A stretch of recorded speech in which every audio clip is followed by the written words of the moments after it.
And after a lot of waiting, playing through the demo, and then more waiting after that, we finally are gonna get to play this game that I've been so excited to play for a good long while now. Hi everybody, hope you're doing well today. So, an unusual game, well, a fairly different game versus what I've normally been playing on stream as of late. For those that may remember, I once played this game called Citizen Sleeper, and I enjoyed that game far more than I ever expected to because of the sublime writing and wonderful art and really well-written characters. And the generally great, and I shouldn't say generally, the really, really well-written parts of the story and world building of it all. It's so good. So, to my surprise, during the PC Game Show, we get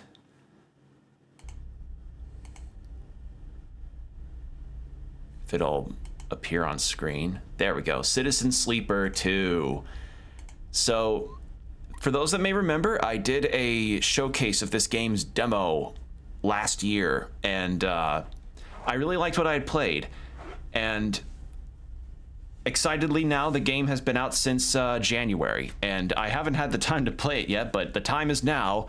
So these streams are not going to be as long as some of my other ones, probably maybe 3 to 3.5 hours max, which kind of has been my usual, but sometimes they may be shorter because there's a couple prefaces. One, this game has no voice acting, so it's going to be a lot of reading on my part, which I'm fine with. So a lot of hydration, a lot of breaks on that. And two, due to the structure of how this game works, much like the first game, there may be points where it would be better to pause at certain moments or to stop shy in the event of something like an internet outage or what have you. But this game's got a very pick up, put down nature where it auto saves after most, if not every interaction you have. So I think we'll be safe on that regard. So yeah. So let's get started. The only thing that I wish I could do is adjust the audio from the menu because I booted up the game and the music was pretty loud. And I noticed that when I looked back on the VOD of the demo video I did for this, the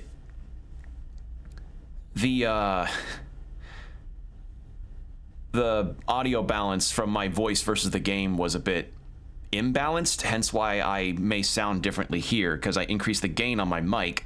So hopefully y'all should be able to hear me well enough over the game, and maybe I could get to adjust the volume in the game itself. So yeah, at any point, and VOD watchers, please inform me too, if the audio is imbalanced or if the game overpowers me, let me know, please. So I think for difficulty we went with risky, right? I think that might be what we went with. Although I really admired the idea of the dangerous one here, where its dice repairs require more components, very low stress tolerance, double energy depletion, and death is permanent. So you have to start the game from the beginning if your character dies. That is insane to me. So for those that want that challenge, here you go. I'm gonna go with just risky though. Incurs a significant permanent penalty. Yeah, and I feel like death should be something that you deal with even in safe. You just don't have as much of a loss. But I understand that maybe they just wanted to disable for people that want to enjoy the story. So yeah, confirm difficult. Double check. Yeah, confirm. God, this art is so good. Okay, so picking a class. We've got 3 options. I think when I played this, I went for the machinist, and in the demo, if my memory serves. And I mentioned this in the demo, but something that I liked is that this game has a change from the first game where if you pick a certain class, a whole skill tree just gets locked out. So in the first game, by the end of it, I was pretty much almost ranked max in everything, and was able to steamroll a whole lot of checks due to the amount of modifiers that I had to increase my dice count. So I wasn't like, oh, how's the second game gonna handle this? So it just eliminates certain ones out of the equation and severely hampers others from you being able to max them out regardless. So yeah, this is cool. I like this idea. A nice way to finally balance it out a tad more. So I think I may want to go for a machinist again, but I will read out the descriptions of the character of the sleeper types here for you all, in case this is your first time seeing this, and and also explain real quick what a sleeper is.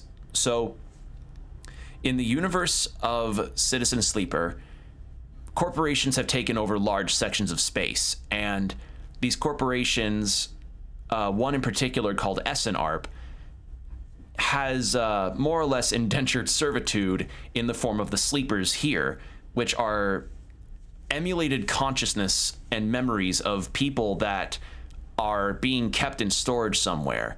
So say somebody needs to get some extra money, or if they're trying to pay off a debt or something to that effect, they essentially get hired into SNARP, or not hired, but more like they get indentured into SNARP, and then their consciousness and their memories and their life experiences are emulated into an artificial body and mind, and that is these bodies, the sleepers. And the reason why I say emulated instead of copied is because, one, the game says the word emulated for this, and two, the difference being a copied consciousness would imply that everything is the same as your brain is transferred over, but if it's emulated, you have more or less fragments of your past, fragments of memories, fragments of the kind of person that you were. You're not really all you in this artificial body. So yeah, and the thing is that this is an artificial body, but that still means you have to eat and sleep and maintain yourself, because you can't just be, you know, a robot that can't eat or not need to sleep at all, because you will suffer consequences otherwise, like how you would in real life. So yeah. And with these sleepers, you've got multiple types. So this is the machinist. Machinist sleepers are built to repair and modify automated systems used in corporate resource extraction.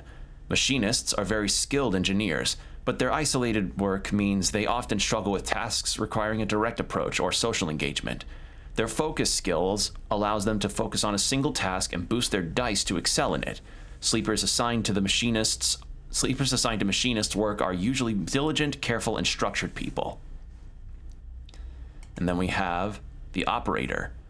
Operator sleepers are built to work with drones and remote machines over local networks to perform corporate resource extraction from a distance.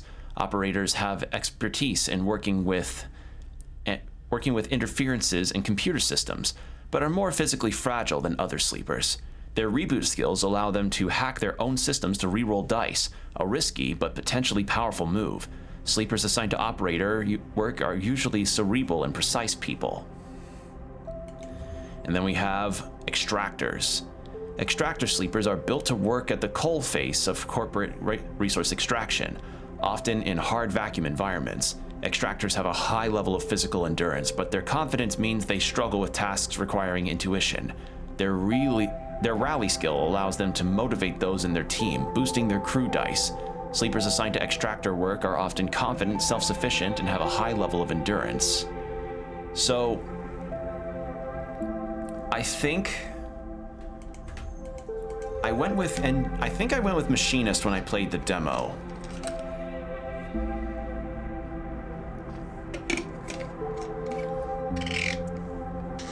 So maybe I should try a different build. And I think I went with a class that was fairly similar in the first game. So I think for this I might want to try extractor.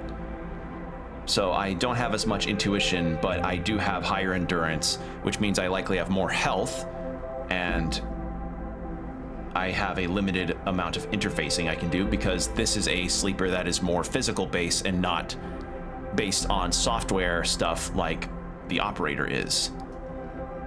So yeah, I think I'm gonna go with extractor, because something that I learned in this game is that you kind of do have a party system in this game where your party members also have their own dice that they need to roll, so I'm just gonna go ahead with that.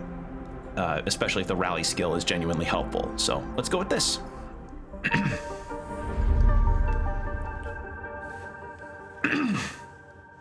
And the reading starts. In the moment before waking, the dark space before conscious thought, you struggle to find the pieces of yourself. Usually these pieces come with a particular cadence, each appearing sequentially, like the boot process of an old terminal. First your body, artificial, compromised, but relaying sense data all the time. Then its context, the breeze of air filtration, the soft contact of your birth in 0G. Then emotion, coming into focus, coming into your body, bringing in with it that first instinct, the one that has framed your past 100 cycles. Fear. But that familiar sequence does not arrive. Instead, you are unmoored in space, your body distant, your context silent, even your emotions somehow obscured and scattered. Among all that disarray, only one familiar thing arrives: the fear. It is a scrambled, panicked fear, the drowning fear, the falling fear, the fear that makes you reach desperately for any stable point. It is the fear that tells you something is wrong, something is very wrong with you. Wake up, sleeper. The voice is whispered in your ear, an act that makes you suddenly aware of your head pulsing in pain, your body rigid with tension. Sleeper. A familiar name. A mind copied, emulated. A body built, implanted. One person sleeping until their debt is worked away. Their double being made to work, to be consumed, and eventually to be destroyed. A proxy, an emulation, a sleeper. That is what you are. But you escaped. You remember that now. You broke free of your corporate creators, SNARP, in search of a future. You cannot remember the details of your escape, but you know the fear has been with you ever since. All of a sudden, you remember you have eyes, and your eyes flicker open. Pale eyes and a pale face. Lane. The name comes with its own specific sensation of fear. The one you recoil from instinctively. Sorry to interrupt. A sharp smirk. But this ends here. You search your mind for more than a name. Is this how you reward me for my generosity? Lane is leaning over you, over your horizontal floating body, looking down into your eyes. I took you in, protected you, gave you a purpose. You try to look away, to the corners of your vision, to find something you understand. Your body does not respond. But I suppose that wasn't enough. He reaches into the pocket of his jacket and retrieves a small vial. This wasn't enough. I have to say, and I'll compliment it more as I keep playing the game, this artwork by Guillaume Stilling, Blackie-san on the socials like Blue Sky, Twitter, what have you. Look at this character art. It's so good. Love the tattoo work too. It's just so rich in detail. The vial glitters. This object you know, and have known for a long time. Stabilizer. The drug that keeps your artificial body, your emulated mind from inevitable decay. The only balm for your planned obsolescence. The liquid roiling in the vials fills you with disgust. So, that's the other thing. Sleepers have to sustain themselves not just with food and water and rest, they also need a specific stabilizing compound that SNR provides to them. Otherwise, their bodies will go under an artificial degradation. You know the controversy from a number of years back that happened about how phone manufacturers were putting an artificial lifespan onto their phone batteries? Think that, but with an entire robot body, and that is what a sleeper has to live with. Lane pockets the vial. But it would be wasted on you now, after what you have done to this body of yours. He looks at you with palpable disgust. Lane's eyes scan your body, and as they do, you become aware of the wires and tubes attached to you. Those that were meant to free you from your dependence, from the stabilizer and the control it grants Lane. They are free, you piece of shit! They don't need you anymore! The voice comes from somewhere behind Lane's head. It is a voice you know. When you search your mind to try to understand why, you find only dizzying darkness. Shut him up. Lane barks the command, and you hear the sound of impact, of pain from elsewhere in the room. You try to move your limbs again, and this time you feel a flicker, the twitch of a finger.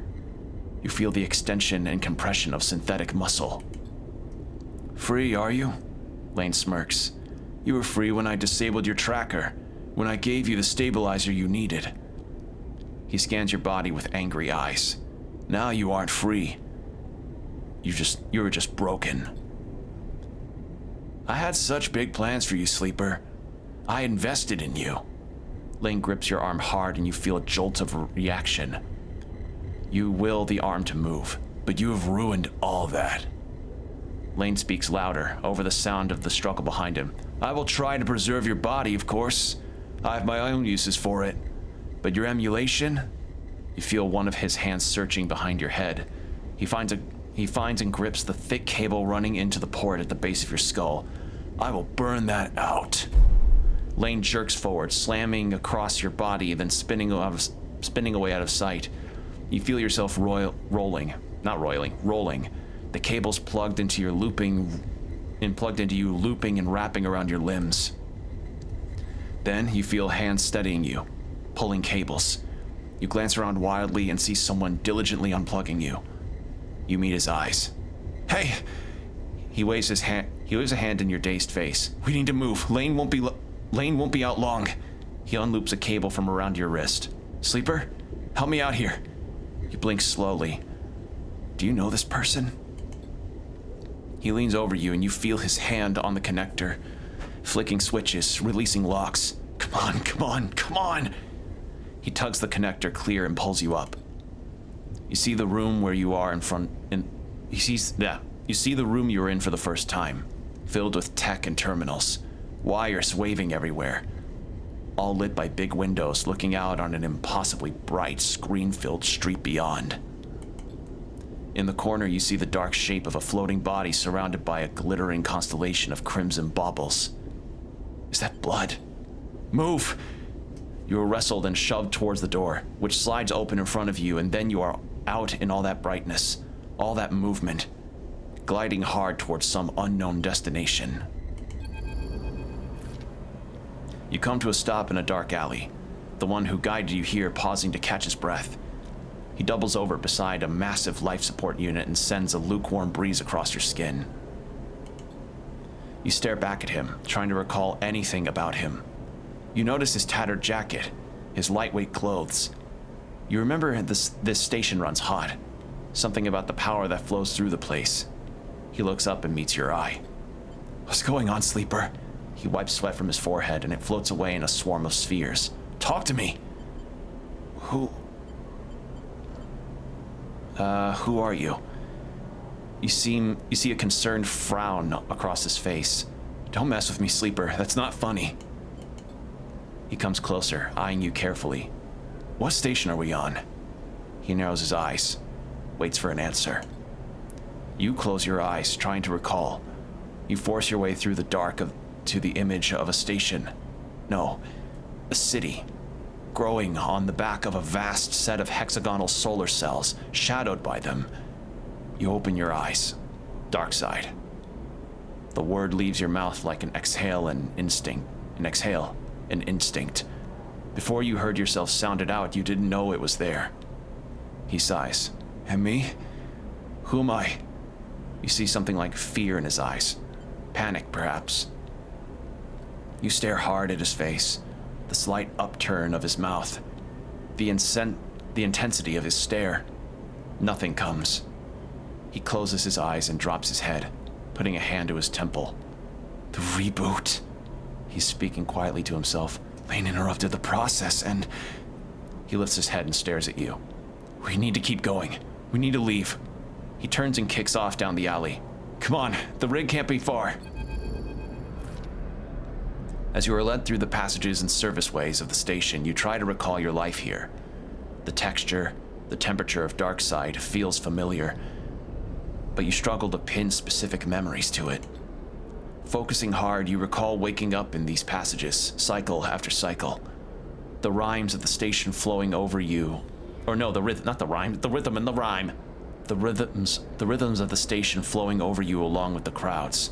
You recall desperation and the slow decay of your body that caused it. Then Lane, those pale eyes, offering you a glittering vial. Stabilizer. The promise of supplying more work for you. A deal he locked you in a cage. A deal he locked you into like a cage. There your memory fails you, but in the dark beyond that moment, the residue of panic, of fear, remains. You were Lane's prisoner, Lane's plaything. You shudder in the cold passage. Wait. Your guide holds up a hand, and you stop your glide using the wall. Ahead, you see the tunnel opens into a wide open bay with a few doors leading to the cylindrical tunnels. The docks. They're watching the rig. He nods towards the docks, and you see one of the doors has a couple of figures flanking it. One covered in ornate tattoos, the other with bright silver implants along their cheekbones. Stubo, Lane's guys. He looks at you and shakes his head in frustration. All this? It's not coming back to you, is it?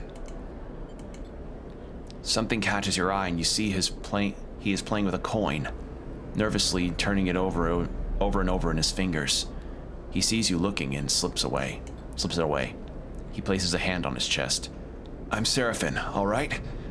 He looks pained when he speaks. Lane, he was our captor. Both of us. We did this so we could escape. We needed to reboot you, to break your dependence on Stabilizer. He pauses. You know what that is, right? You nod meekly. But Lane interrupted me back there. The reboot didn't complete and... He sighs and shakes his head. We can still make this work. He looks back at the docks. I'll leave them away. You get the docking bridge open. If we make it to the rig, I know how to get us in. Got that? He searches your face for a sign of recognition. What's the rig? Seraphin looks annoyed. A ship. Our ship. Or at least it soon will be. Lane assigned it to us when we were on jobs for him. Get that door open. He pats you on the shoulder. I know you can do this. Seraphin kicks off and glides into the docks. Over here, shitheads! He bellows to the guards. As he barrels through, they immediately push off from the wall, giving chase. You wait a breath and glide across the... Hold on, let's read this tutorial since it popped up. During scenes, you may encounter skill checks where you can perform certain actions using your skills. Like the dice actions you will encounter later, skill checks can have a positive, neutral, or negative outcome. The better the rating of your skill, the more likely you will succeed on a check.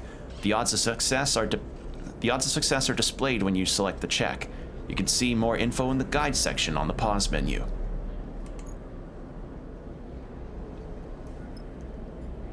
I'm gonna check something real quick. Can't do that. Aha! I'm changing that down to 3, and I'm changing that down to 3. Perfect. Now, I'm confident y'all can probably hear me over the game.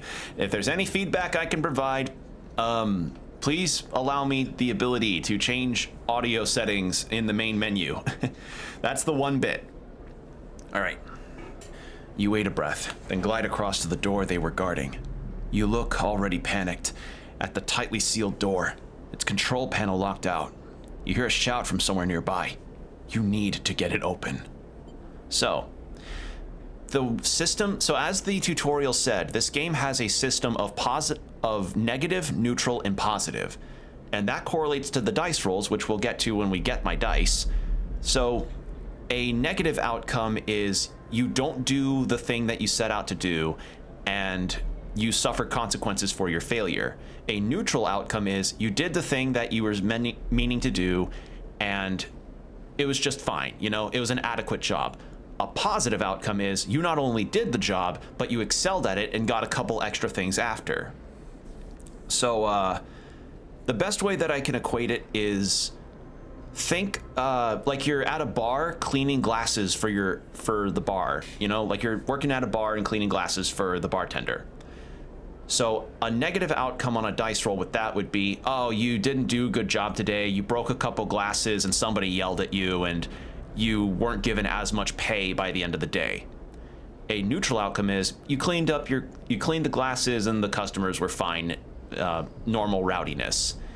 And a positive outcome would be you got every glass clean, spotless in fact, and you even got tips at the end of the night. That is the system that this game tends to have with both the skill checks and the dice rolls. So there you go. Also, we have an ad starting in about 4 minutes. Is ad break in 4 minutes, by the by. So, because of how my character's skills are now in this, I would have a very bad potential for a bad outcome if I chose to hack the door when I'm a character that does not do Hackerman stuff. So, because we are strong, we break the seal. Neutral outcome. You shift to the central access panel and wrench it open. You scan over the mechanism looking for a weakness. Somewhere nearby you hear more shouting. You reach in and grab the main latch, straining as you bend it outward.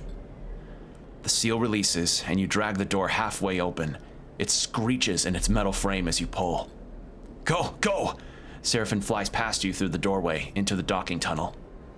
You turn to see the 2 guards approaching fast across the docks and quickly glide after Seraphin. Seraphin is already at the rig's door, inputting an entry code. The rig's door scissors open, and you both rush inside. Quickly! Seraphin grabs you by the arm and drags you up to the cockpit, the ship's layout hazy in your mind. He dumps you in a flight seat and straps himself into his own. You see him tap a series of buttons as he does, talking to himself. Come on! The rig's drive rumbles to life, and Seraphin slams a button on the console. You feel the force of the ship's acceleration as it pulls away.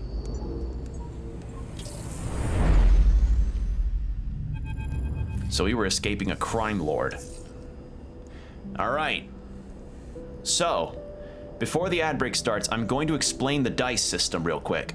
So, these right here are our dice. So, you know how in Baldur's Gate you typically have your dice, or Baldur's Gate or Disco Elysium, where your dice rolls are just rolls that you actively do in the moment of a particular check? That doesn't work here. What instead happens is you are given the rolls for your day, or cycle as it were, from the start. So you get a 1 roll, a 2 roll, a 3 roll, and 2 6s in this case. And what you do is that you assign these rolls to whatever skill checks or whatever tasks you're doing for a given day. And depending on your modifiers or what have you, that can make the positive, negative, or neutral outcomes happen. So a 1 on a roll would be positive or be neutral or negative along with a 2.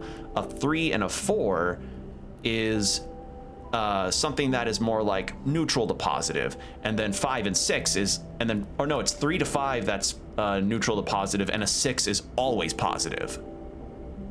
So that is how the dice system works in this game. So you essentially can assign your best rolls out to whatever check you want to do in a given day, and then if you have confidence in your modifiers and others, a 1 could become a 3 or even a 4. So that's pretty significant. Like, modifiers are huge in this game. So that's something to keep in mind as well. And I really like this idea. This is a really cool system. Like, I remember seeing this for the first time when I played the first game, and I was like, wait a second. So I just get my, so if this would be like the equivalent of getting your dice rolls of nat 20s or your combat rolls in the middle of a thing, and then just waiting for a proper assignment on that. So yeah, cool stuff, really cool stuff. But the ad break's about to start in about 5 seconds, so take these next 3 minutes to get yourself some water, stretch, or whatever you need to do. Then we will have 1 hour of no ads. So BRB, everybody.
And we're back. Thank you for your patience, everybody. All right, so we have now landed in the space station that we are in right now. We managed to get away from him. All right, let's continue, since we have now gotten the dice explanation out of the way. As the ship glides into place on the connecting bridge, its automatic systems nudged by their port's docking protocols, you feel a sense of relief. Seraphim burned hard out of dark side. Seraphim burned hard out of dark side, and you dropped in and out of consciousness in your seat as the rig made its way across the belt. But now, with open space between you and Lane, you feel fresher, more awake. Seraphim breaks the silence. We're good, Sleeper. His eyes don't leave the monitor, and you realize this part of your escape is routine for him. You and he must have docked this ship countless times in your work for Lane. The problem is, you don't remember any of them. We made it, he whispers, closing his eyes and letting out a sigh. We certainly did. He turns and you see a pained look on his face, as if remembering something difficult. Have you said this exact thing to him before, in this same situation? Are you okay? He looks at you, chewing one side of his lip, searching your face. Not really, he puffs. Seraphim reaches up, flicking through a set of switches in a practiced fashion, completing the shutdown. You watch, a little frustrated with your own uselessness. Running the rig, you realize, is just another thing you've forgotten. A clunk that runs through the walls of the ship is followed by a short, percussive alarm tone from the pilot's console. Docking complete. Seraphim kicks off from his seat, twisting as he glides past you towards the back of the cockpit. His hands find the rails on either side of the door, and he pauses, facing into the corridor beyond. He turns back to you, backlit in cold cyan. We need a plan. He glances around. Lane's not going to let us slip away quietly. He sighs. We need to talk. Seraphim furrows his brow. Not now, Sleeper. We need to forget. He flinches, the words coming out wrong. We need to focus on something other than... Pauses again, unsure. Us. He sighs. We need to survive this thing first. Then maybe we talk. Fine by me. Seraphim nods, but the tension remains. We've bought ourselves some time. He glances through the cockpit window at the blinking lights of the station.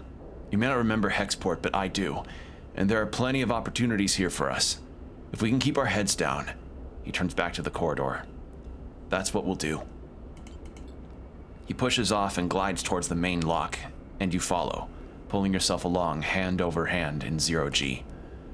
We already emptied the tank on this thing. He slaps a hand against the ship's inside. So we need to refuel, and that won't be cheap. But if you and I know one thing, Sleeper, it's how to work. I'm gonna get myself reacquainted, see if I can turn up any old connections.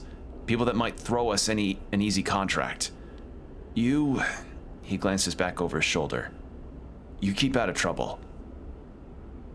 Low profile, got it. Seraphim stops at the airlock. Stopping the reboot halfway through. He pulls a worn crew jacket from a locker and starts pulling it on. We don't know what that did to you.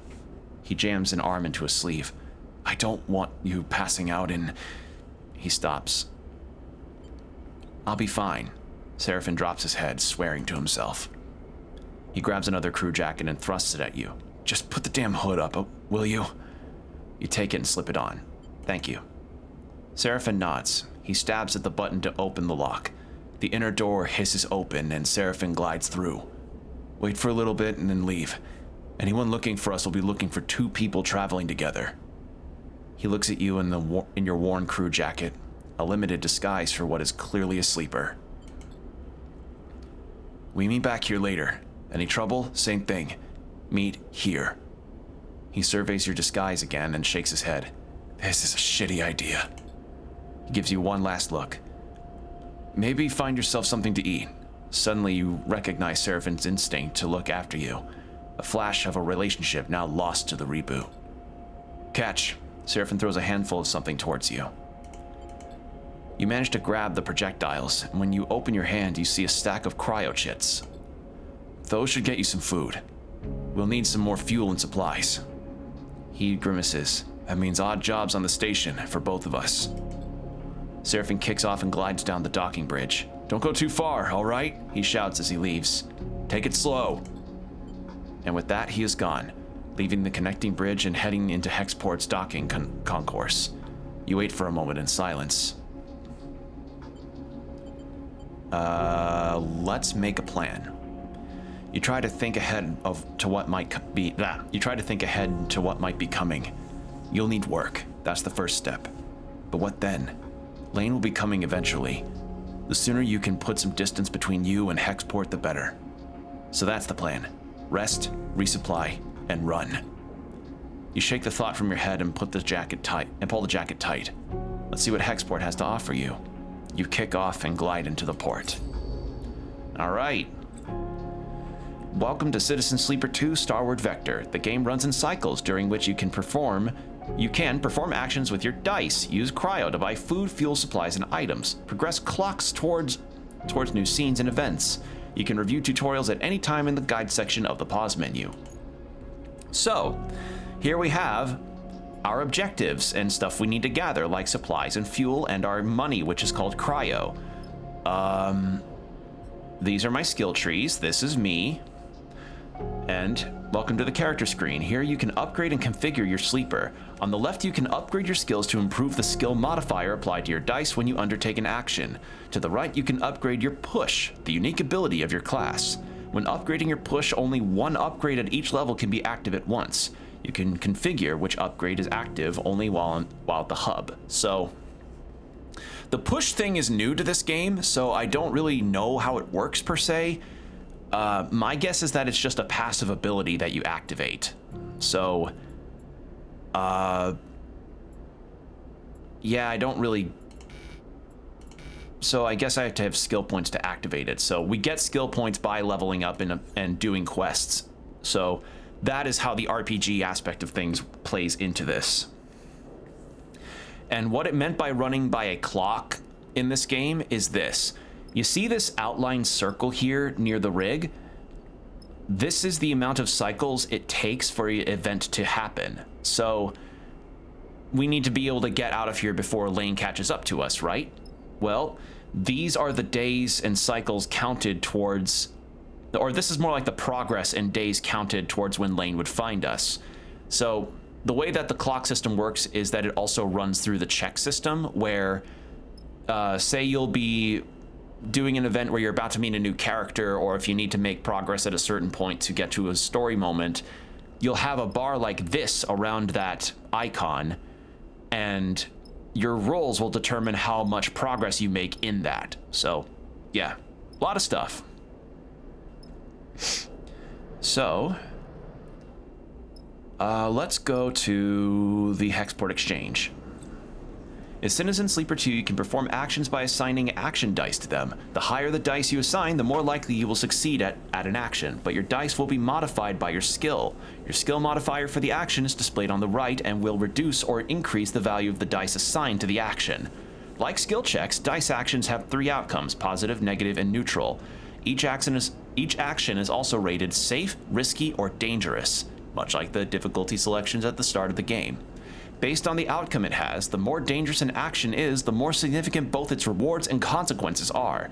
For more information on dice actions, check the guide section of the pause menu. So, as that said, you've got safe, risky, and danger.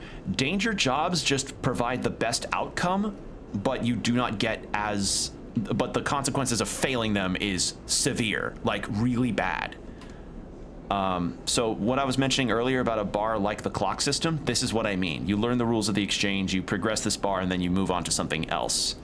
So, because this has a negative modifier on it, I will show it now.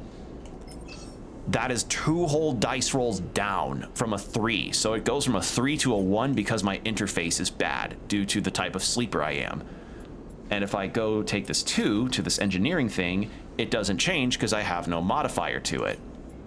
So what I'm gonna do is put a 6, actually no, I'll put this 3, 2 here, and I got it. And so I got more of the rules of exchange, and then I also lost some money. But what I need right now is food. So that's the trade hall. I'm trying to find some fucking food. Buy supplies, fill supplies. I need food. Where the fuck is the food? Chat to crews, explore the docks.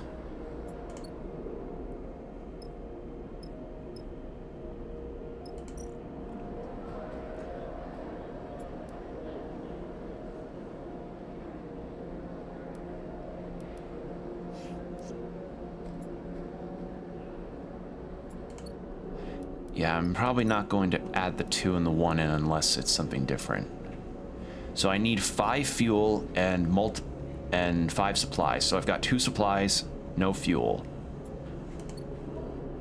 So let's go ahead and actually wait. How do I, if I go here, the rig is your ship and home in the Starward belt. While the rig is docked at a hub, there are multiple areas you can visit. Bunks, use dice to reduce stress. Galley, use supplies to regain energy. Other locations will unlock as you play.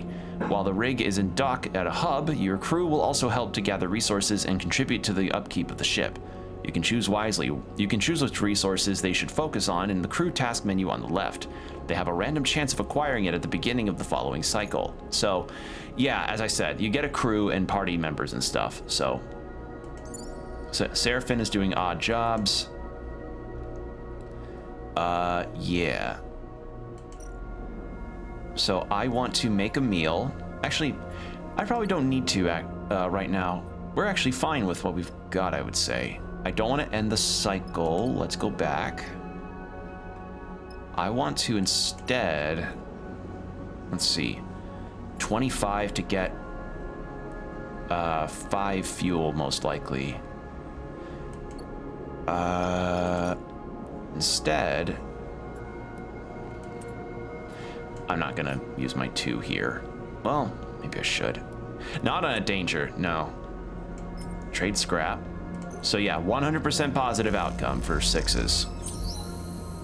And I get money out of it, so I just made back the money that I spent. New location.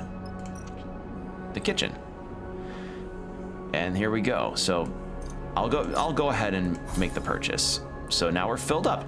And the reason why you want to be able to eat is because if you do not have the sufficient energy for a particular cycle, you start to lose your dice. Like, you start to lose the ability to have dice rolls at the start of a cycle. So you need to stay fed. You need to be able to stay fed and eat. All right, I'm gonna go ahead and do this. New location discovered. The Bends. Play Star and Stoker. S&S is a space gambling game played with custom magnetic dice. Chips are stashed in symbol-marked cans, and winning is... Oh, it's luck. Oh, God, I'm gonna have shit luck with that. Let's instead... may as well use the dice here. Ah! Got a positive, and another positive, and another location. You have used all your dice for this cycle. You need to end the cycle at your ship, the rig, to re-roll them. So, yeah. And you gain skills later that can give you the ability to re-roll, although I think that was given to the operator, but yeah, basically it's stuff to do. So, now we found a job that I have a proficiency at. So I'll share that once we get to it. So, now that we have all of this, we will go ahead and end the cycle here. We eep. Citizen Eeper. We're in trouble, Sleeper. Seraphine leans into the bunks as you're getting up. Without further explanation, he disappears down the corridor towards the rear of the ship. You drift out into the passage, pulling on your clothes and gliding to the length of the rig. Gliding down the length of the rig, the cool air making you shiver. Seraphine is a silhouette silently leading the way. He stops at the far end, diverting through a side door. shooting you a glance as he does. You find Seraphin inside, holding one of a tangle of arm-thick tubes that are waving in the zero-G engine room. You know what these are? Fuel pipes? Seraphin shrugs. Close enough. These are the engine's feed lines. He waves one in the air. And before you ask, no, they aren't supposed to be waggling loose. What happened? These must have been broken loose when we pushed the ship hard on our way out of Darkside. He looks at the mess. We're lucky the reserve tank is empty, otherwise... He shakes his head. It would have been bad. But he pushes the pipe to the side. No feed from the reserve tank means that the rig's range is limited to the local region only. He thumps the large, lumpen housing of the engine. This thing can't take us anywhere far. So we fix it? Seraphin sighs. That's the short of it. Seraphin whacks the engine housing again. Harder this time. Just not been our run of luck. He turns and starts gathering the tangled feed lines, his frustration evident in the violence of his movements. He'll need a new set of these, that's for sure. He starts forcing them into a crate. So how about you try to track them down? I'll take a look at things here and see if I can figure out another fix for the reserve tank. He glances up from his work.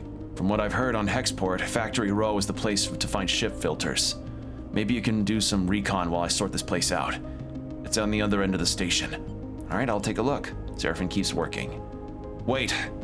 Seraphin pauses, seeming unsure. There's something else. He drops the feed lines and they float, waving in the air like tubular seaweed. I've heard word that Lane's on the hunt. He frowns. A message went out everywhere in the local radius of Darkside. He's looking for us. Shit. You said it, Seraphin sighs. Which is why we need those feed lines. I'm going to try to work something out. Maybe I can improvise a solution. I don't know. He looks down. I'm no ship fitter. But while I do, you go hunting. See what you can turn up, okay? He smiles a weak smile. Get going. You leave the engine room, the clanking sound of Seraphin's cleanup efforts echoing through the ship. Fuel feed lines. That's the next step. You take a deep breath and head out. So there's our first big objective. You have discovered a drive. Drives help you track and choose your objectives in Citizen Sleeper 2. The arrow button in the top left opens the drive menu where you can choose which drive to track.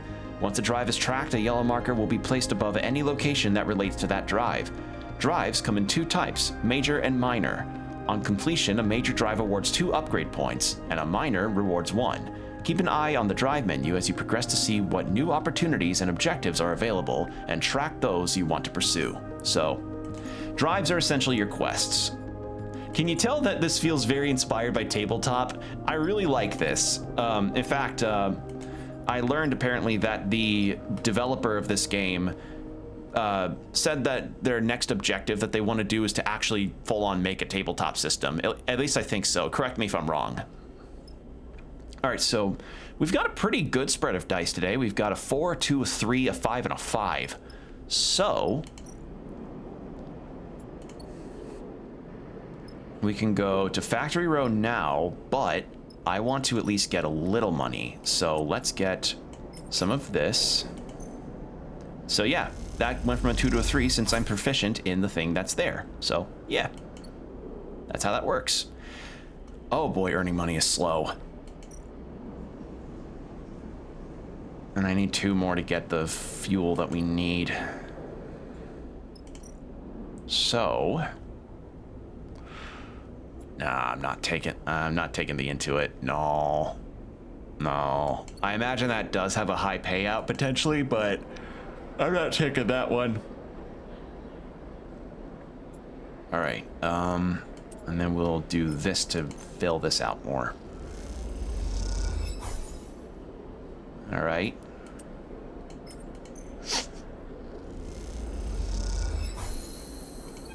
And that's that. As you are gliding across the dock concourse, you hear a scuffle. The noise of raised voices cuts through the conversation, drifting out on the dockside shops. Glancing down an alley, you see a huddle of figures shouting back and forth. You spot one man in the middle of the group, pushing the others back as they grab at the bags slung over his shoulder. You don't like the way this looks. But then again, Seraphin told you to keep your head down. Rush in. Without thinking, you kick off and glide down the alley, nudging the parabola, right? I think that's it. Parabola of you drift nudging the parabola of your drift so you slam directly into the back of the most aggressive assailant. The impact sends them into the steel wall, and as if on cue, the figure under attack lashes out at the nearest body. He swings his bag in a crunching arc that sends his target tumbling head over heels back down the alley. The next moments are a blur of impacts as you grapple in the alley, kicking off from pipes and panels. A few seconds later, a call signals the assailants retreat, and they flee, shouting curses at you and the figure. You steady yourself, and a heavy hand falls on your shoulder. Am I supposed to be impressed? The man gives you a skeptical look. You like to throw yourself into fights you have no stake in? He laughs. Belt's gonna eat you up. I was helping. The man laughs. Well, he shakes his head. Thanks, I guess. He kicks off and drifts past you. You watch the man go, and then, after a moment, he stops and turns back. He rubs his forehead, looking down as he does. What's your deal anyway? He sighs. Maybe you were new here, but Hexport is no place for do-gooders. I know what it's like. To get beat up? The man shakes his head. Hexport's gonna be real rough. Look, let's not hang around, all right? The man pats his chest. I'm Femi. He unshoulders one of the bags and pushes it towards you. Make yourself useful. Let's head. You get the strap of the bag over your shoulder and follow him through the docks, gliding past the concourse towards the connecting bridges. He cuts down a side passage, looking back to check you are following. Then he stops at a docking bridge connecting to a dull green ship with yellow markings. You look out the viewing window at its odd catamaran-like shape, seemingly built from two separate hulls welded together. Symbol crash. I think that's how you pronounce that, he says, and you assume that's the ship's name. Femi, you bringing strays? A young woman, brightly dressed and stretching as she glides, drifting into the passage. She glances at you. No offense. Nia. Femi shakes his head. This one... He squeezes your shoulder. Help me fend off some Hexport scum while you were busy sunning yourself. Nia raises an eyebrow. I'm sure you could handle them, big brother. Her glib response hides the flash of concern that passes across her face. You can't tell if Femi noticed. Nia turns to you. Thanks. She smiles sweetly. And I'm sorry for my brother. She shoots him a glance. Just in general. Nia, Femi murmurs. Enough now. He reaches over and takes the bag you were carrying. Nia rolls her eyes at you, but stays silent. Factory Row wouldn't take these. Femi hefts the bag. I'm gonna load them back up. Maybe we'll find a use for them. He turns back to you. Thanks for the assist, Sleeper. He nods firmly. Not what I expected. He slaps the button for the bridge door and kicks off along the docking bridge on his way to the symbol crash. Nia looks at you with raised eyebrows. I hope my brother was joking. Did you really help him out? I tried. Thank you. She looks back at the ship. My brother needs help more than he admits. It's okay. She pauses, thinking. I want to ask you something. She takes a deep breath and gives you a direct look. What is she building up to? What is she building up to? Are you looking for a crew? She looks away. Sorry to be direct, but you seem like... Well, if you were on Hexport, maybe you were with a crew. She stops herself. I mean, maybe your crew needs crew. Maybe you're looking. Why do you ask? Nia looks back at the ship, then at you. Look, I'll be honest. Being on a crew with my brother is nice. But he is suffocating me. She frowns at her own bluntness. I'm not a kid anymore, you know, but he still sees me as one. She shrugs. I want to show him I can handle myself. I need experience. I need to run some contracts. She gives you a determined look. What do you say? I'll think about it. I'm a good salvager, all right? You can use me. She smiles. I can spot things, find gaps. Weighs in. She folds her arms across her chest. I know what I'm doing. Femi taught me well. She glances back at the ship. Just consider it, all right? Let me prove myself. Suddenly, a shout comes from the ship, echoing down the passage. Femi. He makes both of you nervous. Nia looks in his direction. I should go. She pushes off towards the docking bridge. I'll be waiting. Nia gives you one last glance as she departs, then disappears into the docking bridge, leaving you alone in the passage. So, yeah, new crew member available. Well, kind of.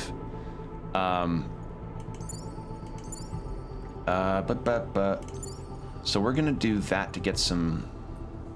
Actually, source supplies for Seraphin. So we have 2 5s left, so I need to know how to spend them well. Let's go back here. Haul materials, yeah.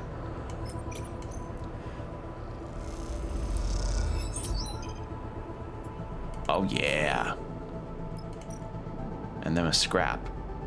Sell raw scrap, data diffusal shift, and scrapyard shift.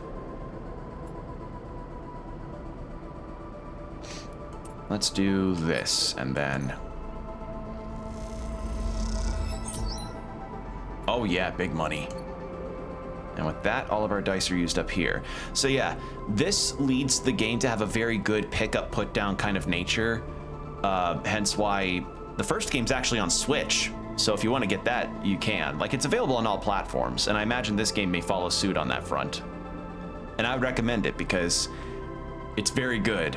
It's very nicely written.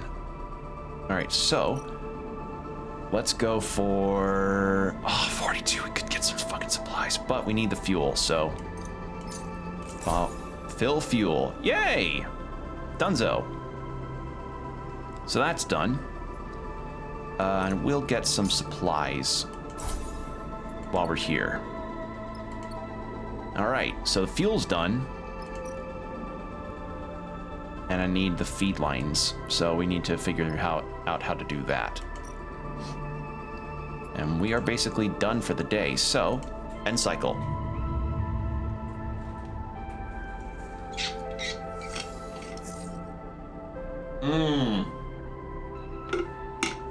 Oh boy, those dice. Sorry, I was drinking water. Oh man. Those are gonna be rough.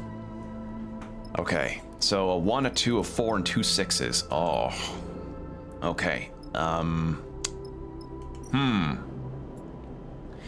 Well, we can do this to earn a little money. Oh, or that can happen. Yeah, I figured that would happen.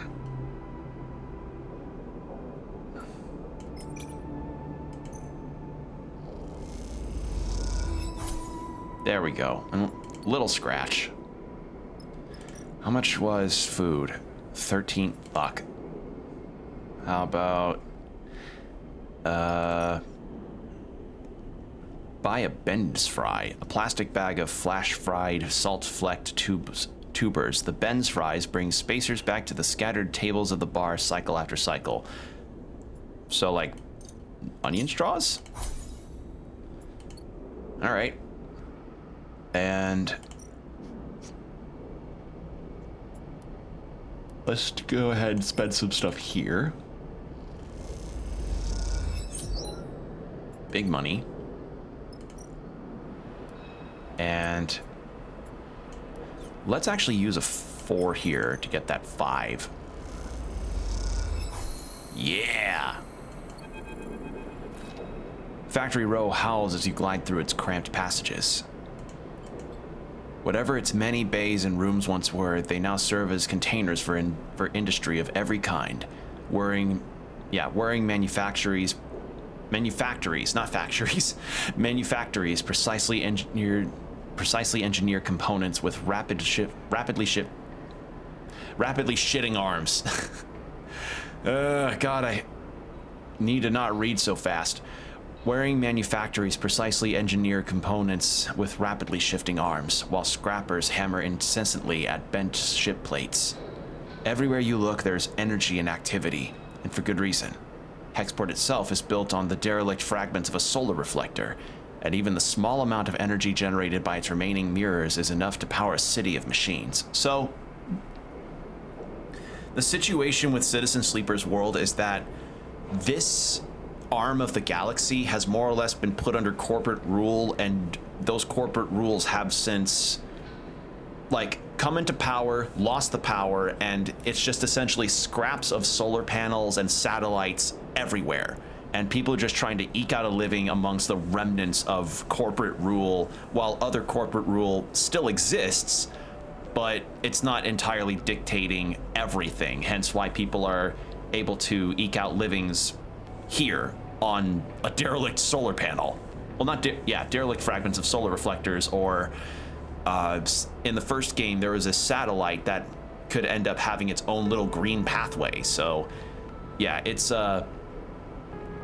pretty neat stuff. It's just capitalist hellscape. What happens after the hellscape? Or I mean, what happens when the hellscape happens and to the people that need to live after everything has just been picked clean like this?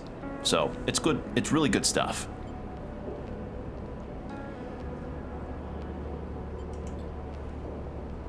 It is familiar to you, of course, in a strange, far-off way, because of Darkside. That place and your memories of it are a muddy haze, but it is hard to forget the glint of its hexagonal reflectors, 10 or 20 times more in number than hexports, and that wild flickering city growing on their back like a tumor. In comparison, Hexport feels provincial, but deep in Factory Row you could almost be back in Darkside. And then you see them. Tubes, just like those Seraphin had waved in your face. The feed lines. You push over the display window of the unit marked Karsten's Supply in block capitals cut from the hull plate. There, amongst an angled shelf of oversized ship components, sits the feed lines in some large biomechanical tangle of snakes. You slip inside, where the sound of Factory Row is a little screened, and spot a large figure working at a bench, hunched over, concentrating. It seems he doesn't notice you enter. Wait patiently.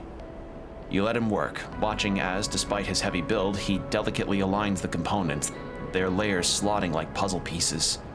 After a few moments of observing the process, he turns his head a little towards you. Can I help you?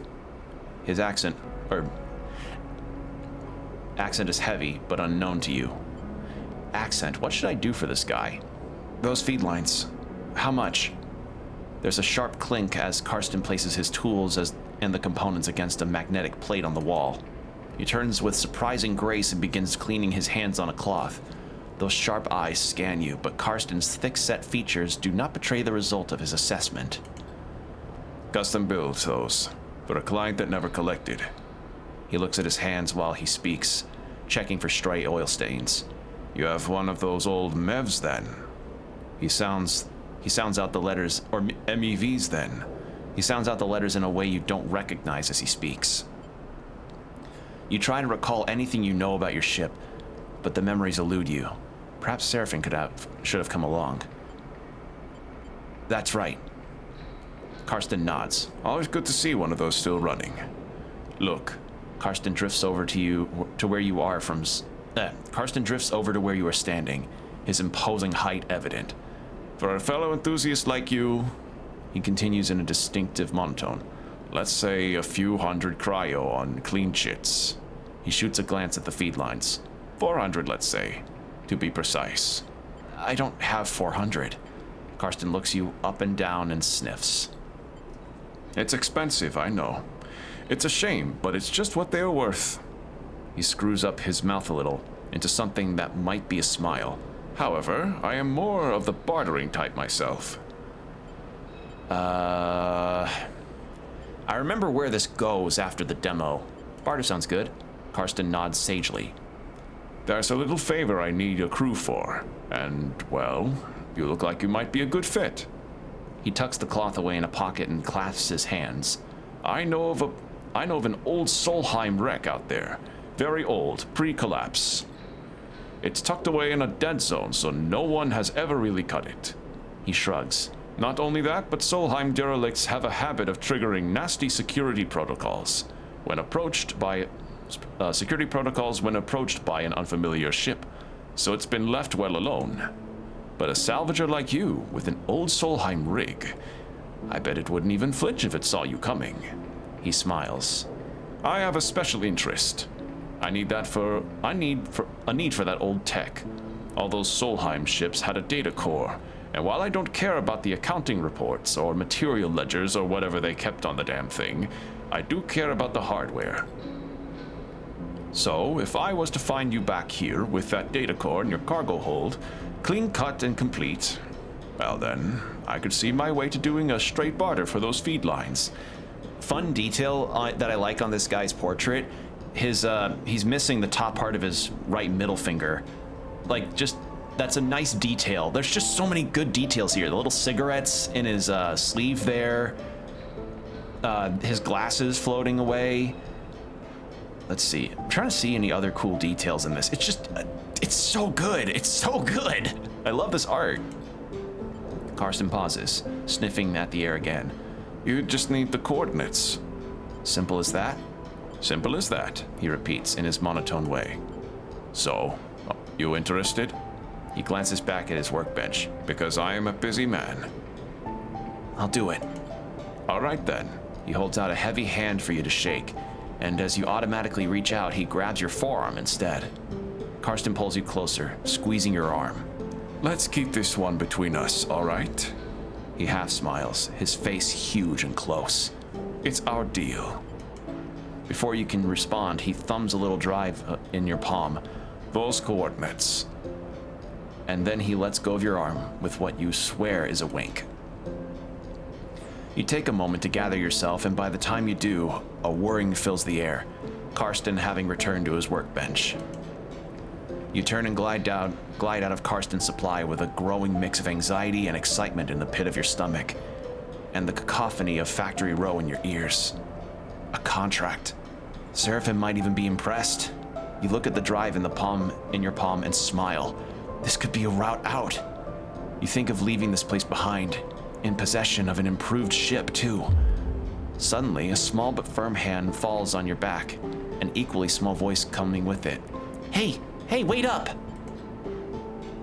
You turn in the passage to see a young woman, her hair waving from the rapid glide she clearly just came out of to catch you. She steadies herself, using your shoulder. Sorry. She smiles a quick and flat smile. Wanted to catch you. I'm Junie. Her dark eyes flick around nervously. You notice the portable terminal she carries, something data scrapers call a deck, and her backpack full of components and trailing wires. Do I know you? She pauses, confused by the question. No, she pauses again. Karsten, she starts, still catching her breath. He sent me to grab you. She smiles that flat smile again. Wants me to come with you on that job. Her eyes shoot down the long drive in the palm of your hand. Down to the drive in the palm of your hand. She smiles again. Why didn't he tell me? She glances back towards Karsten. I guess he forgot? He does that sometimes. She looks sheepishly at you. He just grabbed me after you two were done talking, so... Karsten's always sending me on things like this. I guess he wants me to help you out. Keep an eye on things. She pauses. I can be pretty helpful. So, she looks around the passage. Should I meet you at your ship and you can tell me when you're ready to go? I'm not sure. She looks nervous. Sure, I mean, you aren't sure when you are leaving? I'm not sure you're... I remember the twist, too. Yeah. Oh, that's okay. I can wait. She pauses. It's okay. Junie pushes off and waves. Looking forward to working with you, she calls back as an afterthought. What about the ship? Oh, I'll find it, she calls back and then disappears down the passage. You watch her go. Glad for the contract, but nervous too. Will Karsten keep up his side of the bargain if you deliver? I don't know about this, sleeper. Seraphim looks nervously out the rig's window as you finished explaining Karsten's deal, as well as Junie's offer to help. If this job was easy, Karsten would have done it himself already. That means there's a catch. He frowns at the stars. And there's definitely something on with this Junie girl. He shakes his head. What choice do we have? What if... Seraphin narrows his eyes. We could get the cryo together to buy the feed lines. Is that even possible? It's 400. It's multiple cycles that we could theoretically do, but... Yeah, it's a lot. I found a contract board at the exchange, further in station. He gestures towards the hexport. We take on a job, that might get us some of the way towards buying those feed lines. Plus, even if we do want to take Karsten's job, a bit of money to get ourselves prepared wouldn't be a bad idea. Fill up on fuel, supplies. Be ready for whatever comes. Do we have time? Probably not, but without cryo for fuel and supplies, we aren't going anywhere. Seraphin sighs. Just take a look at the contract board, see what you think. While you're at it, you might want to see if you can scare up some freelance crew too. Seraphin shrugs. Many hands make light work and all that. Or we stop messing around. We take Karsten's job right now and get it done before he can think twice. Seraphin yawns. Seems like a whole set of bad options to me. Either way, I've still got work to do on the drive. Seraphin nods a farewell, heading back to the engine room. Let me know when you decide. For a moment you pause, letting the haze of the plans and ideas settle in your mind. Suddenly you curl up, pain shooting along your spine. You grit your teeth, your muscles locked tight. Your vision narrows as you squeeze your eyes shut. You feel a shift, as if some connection has broken. It's almost impossible to describe, like you are floating away from your body, dispersing, dissolving. There's nothing familiar in the pain, nothing to hold on to. You grit your teeth, and then another shift comes and you are back in your body, trembling against the metal wall of the passage. The pain slowly fades, becoming a pulsing throb and then a residual flicker. You flex in 0G, stretching out the tension. There's a strange sensation of distance that persists beyond the pain, a disconnection between your body and yourself, a flickering numbness that refuses to recede. You wonder if the reboot has done something to your body, or if this is some new sensation you will have to live with indefinitely. It strikes you that you know so little about the body that houses you. It could be moments away from collapse, or it might persevere for countless cycles like this. You try to shake off the feeling, pushing your hands against each other until they feel like they are yours again. This time is the only thing you need, and right now it feels like it's running out fast. You head for the airlock. You have work to do. You have unlocked a contract. All right, open the map to view it. And we now have an upgrade point that we can use. Woohoo! So it's 4 to upgrade one of your skills here, which makes sense. Modifiers are very useful. And 2 to get these done. So this is now the supply run. Deliver data core, so that's for Karsten. And the feed lines. So 400, I imagine it could be raised if you really knew how to plan and you got lucky with your dice, but yeah, disable signal core. Station management has located a Conway signal. They are concerned to see one so close and are looking for someone to disable its source. God, I have to buy the contract. Ugh. That's disgusting. You have to pay to get a job. All right. Do I want to have some food? That would be a good idea. Let's go ahead and have some food. We have one more roll that we can do, so let's see, we have 3 supplies.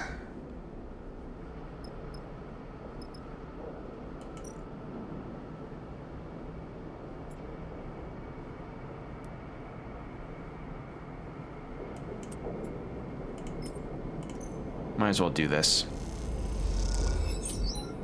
Get some cryo and buy a supply while we're at it.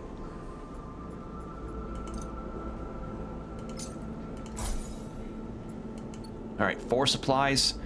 We'll rest up, and then I think I'll take the other contract and then we should be okay.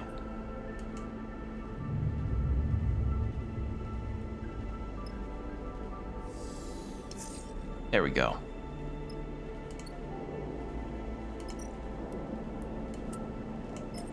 Do this. If we can do 2 contracts, that'd be pretty sick. So let's see if we can do that. It's really dumb that you have to buy multiple like that. All right.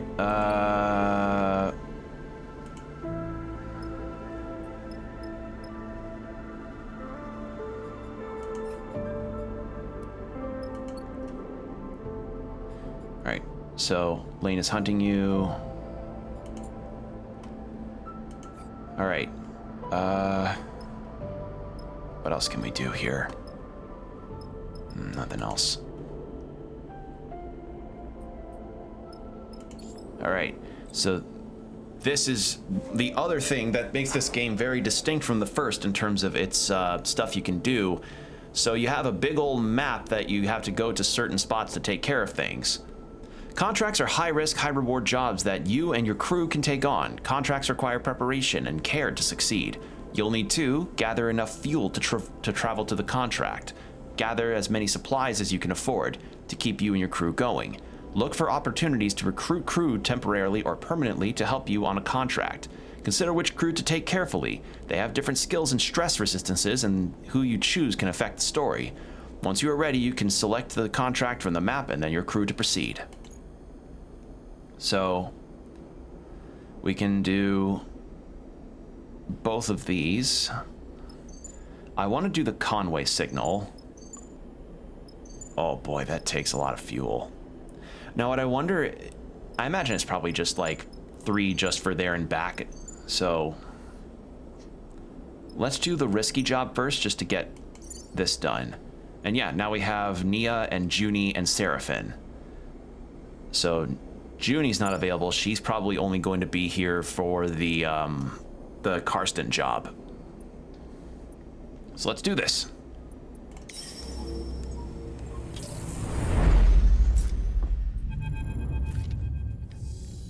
It's a drone. Seraphin spots the signal source first, the light barely shimmering off its dark hull plating, a design trait that betrays its covert use. A flash catches your attention, and you see a rent in the hull, through which red lights pulse. Wounded, Seraphin shakes his head. Wish they'd finished the job. You've seen one before? Seraphin looks back over his shoulder towards you. We've seen one before, don't you? He sighs. Sorry, I know it isn't your fault. He looks at the drone. Lane had us work on one in a dark side bay, though it was barely a shell, disarmed and deactivated. He had us searching through its guts for salvage. Even that one gave me the creeps, and it had its core ripped out. He pushes the ship closer. This one is still live. Conway, Nia kisses her teeth. Corporate scum. You glance over at her and see the fire in her bright eyes. They don't even dare to come here and force us out themselves. It's all proxies and drones. She shakes her head. Typical core-bred cowards. So yeah, I imagine these drones are made specifically to try and get people off of these solar reflectors, because they're technically corporate property even if they are derelict. So they're like, we don't want people staying on our corporate lands. Hence why she's pissed that it's like, wow, they aren't even going to come over here and force us to leave themselves. That's cowardly.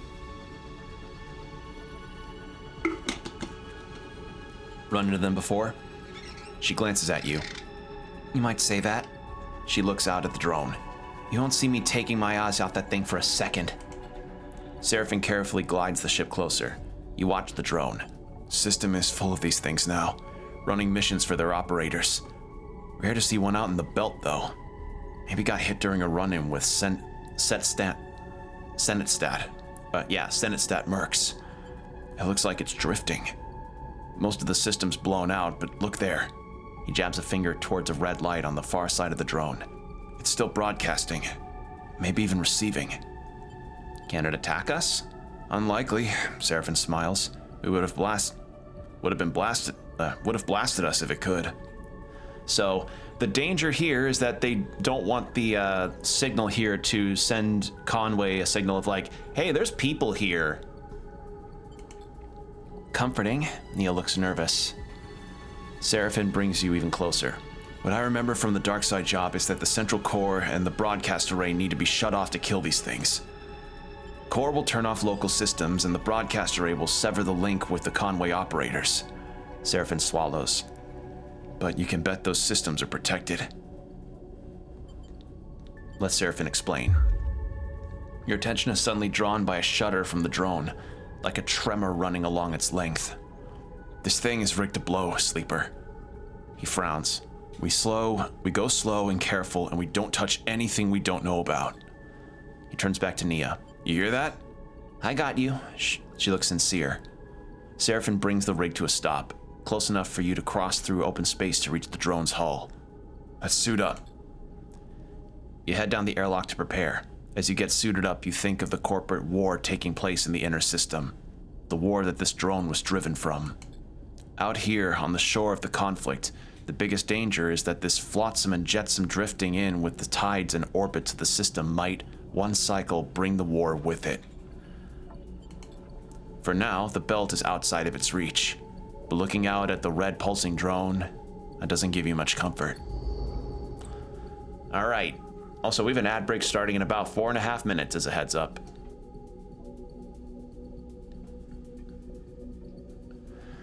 Welcome to your first contract. While on a contract, you will be able to assign 2 dice for each crew member as you would assign your own dice.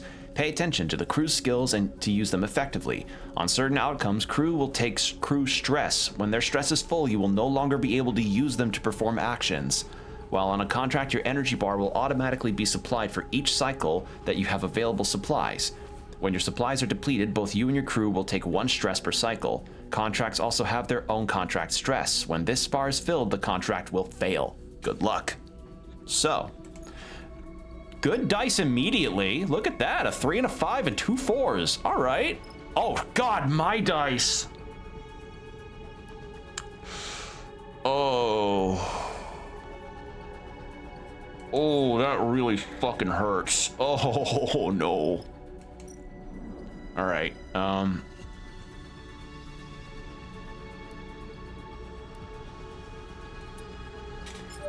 So she can find a route.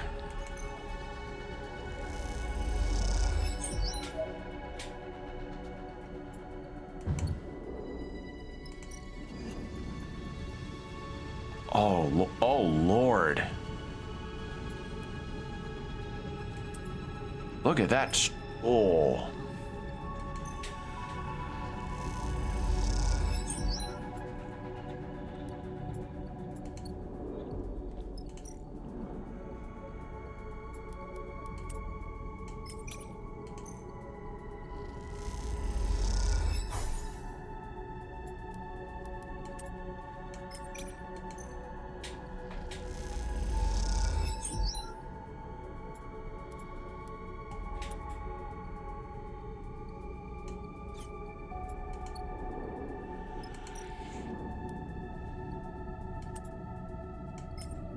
Get these done. They're halfway done on that already. During a contract, you can use your push ability once per cycle to give you an edge in a tricky situation. Pushing accrues 1 stress, but will give you a key advantage based on your chosen class.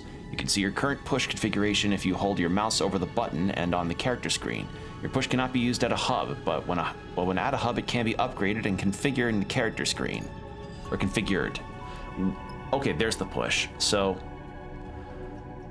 +2 to lowest crew dice. Oh, that's really good. Sad thing is my dice are shit. All right, how bad is it gonna be? Oh, that was bad. Okay, well, let's give Nia that. Oh, oops.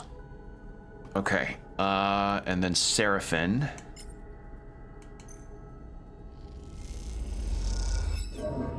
Oh, God.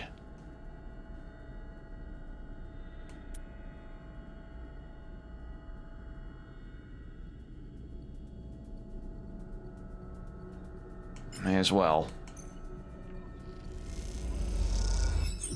Okay, good. All right. So now we have to rest.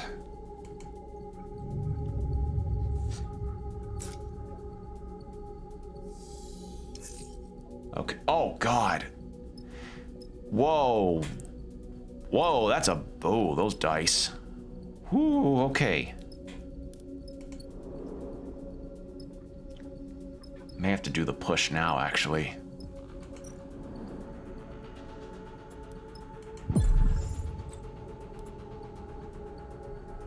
There we go. You just gained some stress. As your stress increases, you will have a higher chance of taking damage on your action dice each time you roll them. Okay.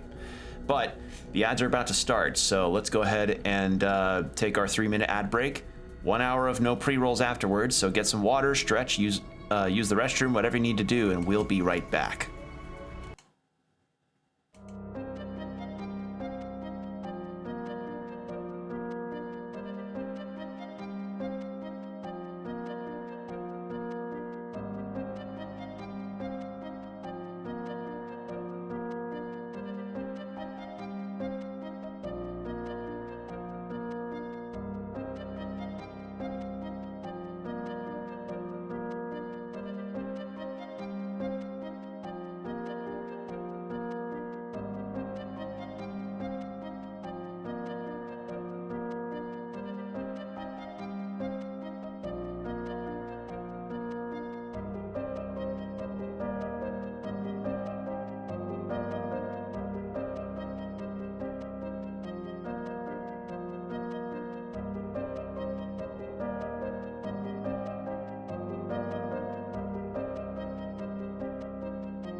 And welcome back. All right, let's get back to the action, shall we? So I used the push to help out with that 1 on Nia and the 2 on Seraphin. So now the dice are more in our favor. Seraphin, you take this one.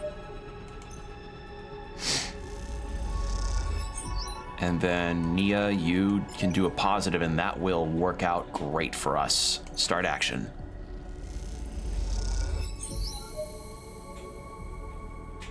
There we go. You hear the beeping immediately. Among the chambers and cabling of the drone's interior, something has started counting down. Guys, Nia's voice comes hissing through the suit's comm channel. Does anyone else hear that? Because I'm getting nervous. Shit. Seraphin's voice joins her. This is what I was worried about. Are we screwed? I can't be sure. Seraphin has dropped his voice to a whisper, as if that might make a difference. Either this thing is about to send out a distress call or it's about to blow. We've got to shut this system down fast. He pauses. Then we move on to the other side, because I bet you there's a surprise waiting for us there too. We good? Nia sounds tense. Am I heading back to the ship or what? Seraphin cuts in. We're good. We keep going. He shuts off the channel. You take a moment in silence. All right, time to deal with this fast, then get over to the other side before something happens.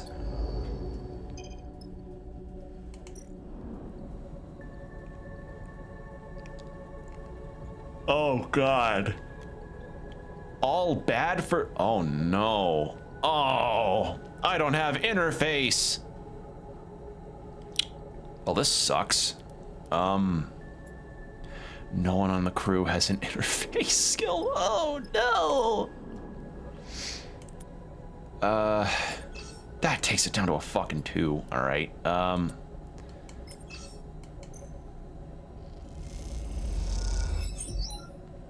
Yes, a fucking positive outcome. Oh my God. That worked out beautifully. Actually, I need my dice because of the radio tower. No. Okay, Seraphin, you can do this. Yes! Sweet. Okay. So that's good.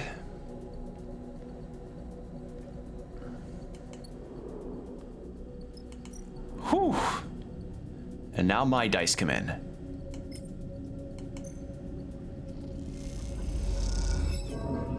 Ow. Oh no.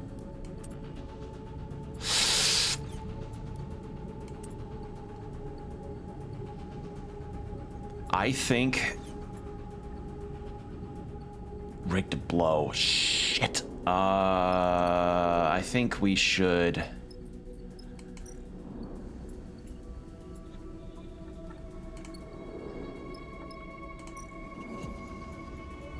So we can't rest here either.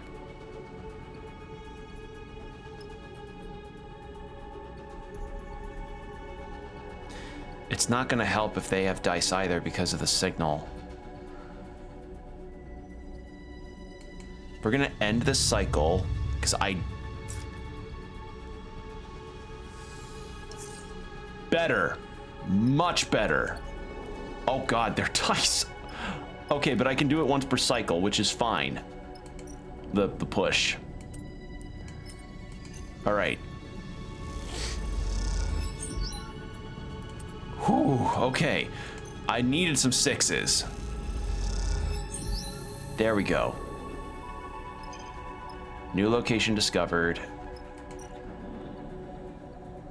Okay.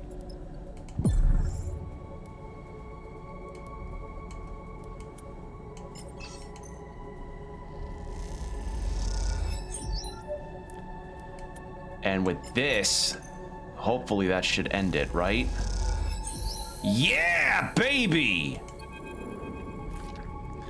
The thrumming, pulsing interior of the drone goes still for the first time since you boarded it. We fucking did it. You look across at Seraphin and Nia and share a smile. You all exhale so loudly it can be heard over the suit's shared comm channel. The drone is dead. One less piece of Conway shit to worry about. Nia grins. We killed it. Don't get too excited. Seraphin cuts in. It was looking pretty rough when we got here. You make your way back to the hull, the drone now faintly rolling in one direction, its stabilizers offline. Nia catches up with you as you glide towards the rig. Make a pretty good crew, Sleeper. We do. Nia grins widely. She punches you on the arm playfully. You reach the rig's airlock and take one last look at the drone's dark hull. It catches the light as it rolls in the vacuum. At some point in the near future, this drone will likely be smashed into pieces by one of the many asteroids of the belt, spreading across this place as a twinkling dust. The thought pleases you, as does the thought of all that cryo-hexport now owes you. Time to go collect. Fuck yeah. You can now travel back to the hub. Once you leave, you will not be able to return. Let's go. After docking at Hexport, Seraphin lets go of the controls and leans back in his chair. Nia leans over to you. Thank you, Sleeper. She stretches. I know you took a chance on me. Glad to have you. Nia smiles, an infectious smile. Feels good to make a contract work. Seraphin smiles. No matter how we pull it off. It's hard not to agree, and it feels better when the Hexport courier comes with a lockbox full of chits. Lane may still be hunting you, but this should help the effort to slip his net. Suddenly, you hear a familiar voice. Nia! Femi glides into view, approaching from the docks. He fixes you with a stare. What are you playing at, Sleeper? Nia wanted to come. You go to speak, but Nia drifts forward, cutting you off. Don't come throwing your weight around, Femi. I can make my own decisions. She glares back at you. Sleeper took me at my word, and I'm grateful. Femi is fuming. Did they now? He turns to you. Well, if you are working for Sleeper, I hope they pay you well. Nia looks away. Well, I asked, so... Femi smiles. Oh, so they aren't paying you? Seraphin crosses his arms. Let's keep this civil. You realize this is the first time he is meeting Femi. If we are being civil, seems like Nia is owed her share. Femi fixes you with a severe look. Pay Nia a share. You grab around a quarter of chits from the lockbox and hold them out to Nia. She takes them sheepishly. All right then. Femi smiles. We're good here. He turns to leave. Nia mouths sorry and follows Femi across the docks. Seraphin watches them go. You sure know how to pick 'em, Sleeper. He shakes his head. He turns away and heads back along the docking bridge. I just hope we aren't going to end up a stack of cryo short when we need to get out of here. Oh, look at that. Look at that. You just completed a drive and earned an upgrade point. You have push upgrades available. Go to the character screen and to the right of the UI and to see them. So, now we have that and we can upgrade our push. I want to boost that more. So, +1 to affected dice. -1 crew stress unless full. -2 stress if full. Oh. So this would be like, hey, they're close to full, but I can take 1 off, or I can take 2 off of a full stress. I'm gonna take that. I'll take that one the next time I have the points for it. And then push dice of both. Oh, +1 to affected crew. So I could get +2 to the lowest dice, or I could get push that affected both. Oh God, that makes it really hard to pick this. Oh, this is some good stuff though. I like this system. It's really nice. I would 1000% play a tabletop of this. This would be fun. Is there another contract or no? No, there isn't. Well, I want to get some fuel and some supplies. So it will cost less to just get 2 of these since, actually no, we need to, it'll cost the same. So there, fill supplies. All right. Well, we're 98 cryo into this, and we need 400 to be able to afford the cables. Yeah. Like, I could do work, but anything that I make probably will not work on this. Could try, but I doubt it.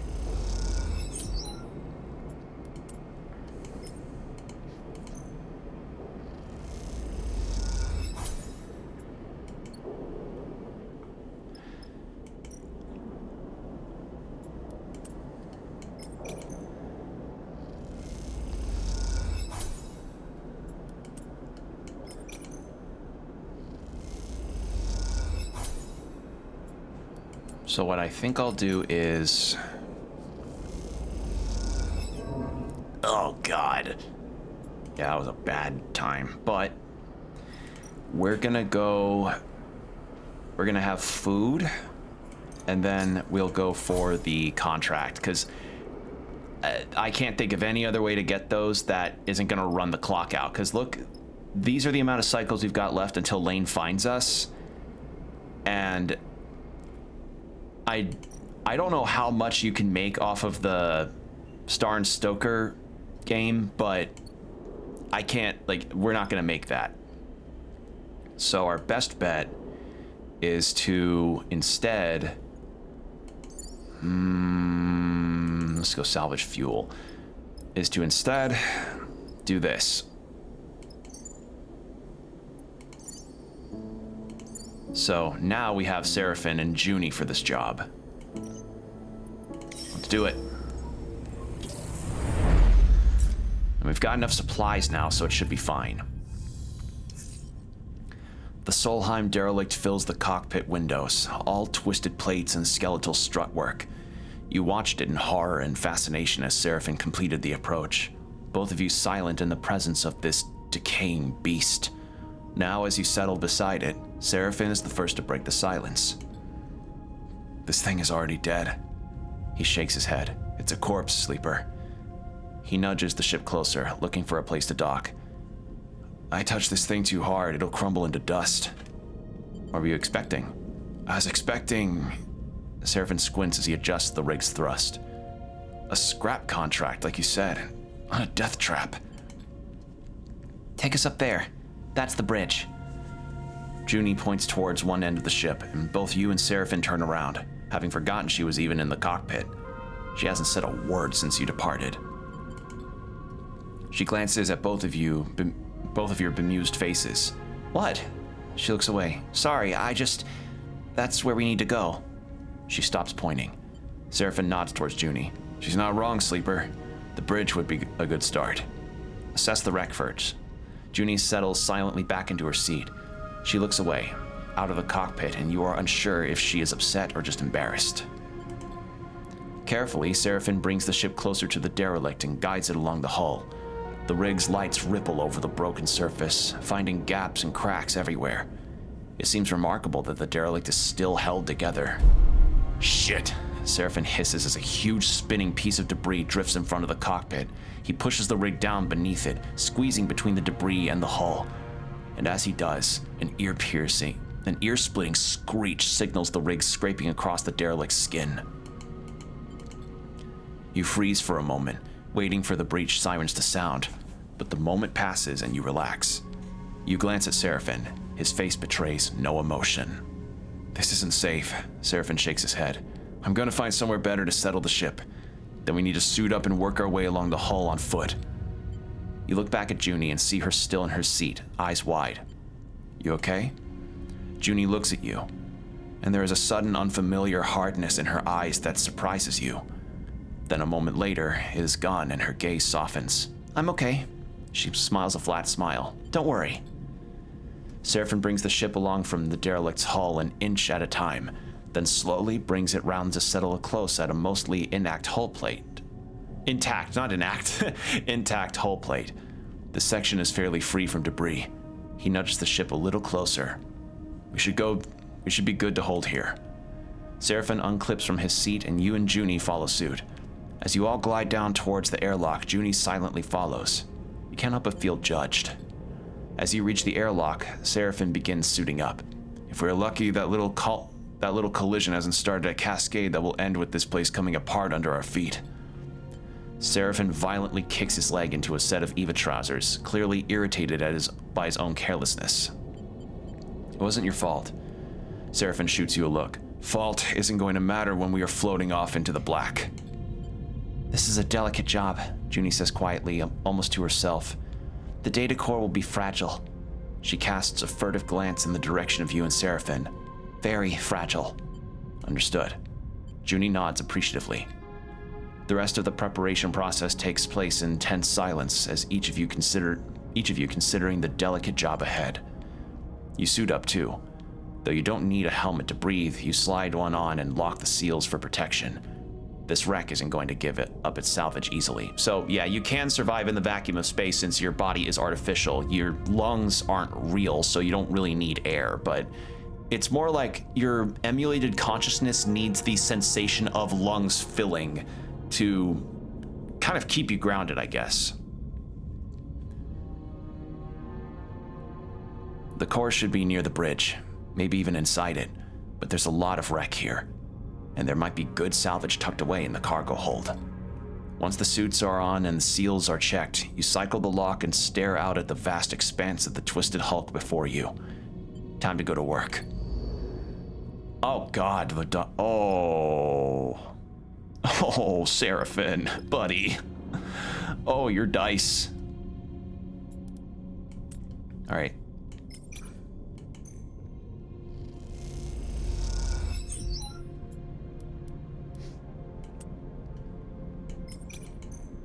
We'll do this to start. Good. Corroded airlock. Cutting away the lock layer by layer is the safest way to make it through.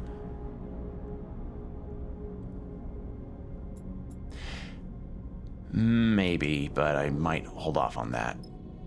Cargo storage. Okay. We'll do this.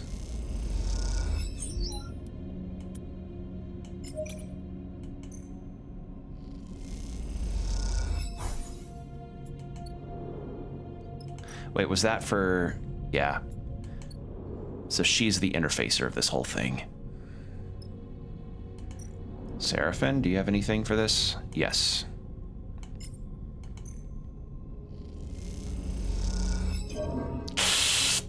The contract stress has triggered a crisis. A crisis will add 1 contract stress per cycle unless resolved at the crisis location.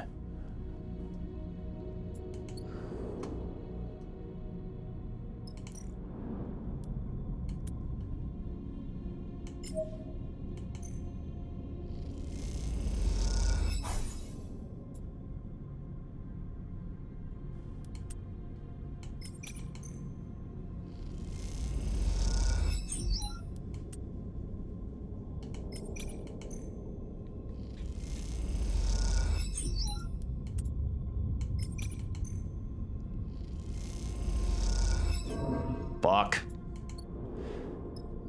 Uh-oh. Well, gotta rest up. Stressful. It's so interesting because this game doesn't exactly have like Doom Eternal high octane gameplay, but this is fucking stressful and scary. All right. Oh, Seraphin's got a 6. I'm saving that.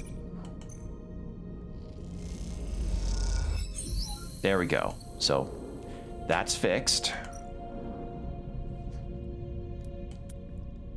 You, Seraphin, do that.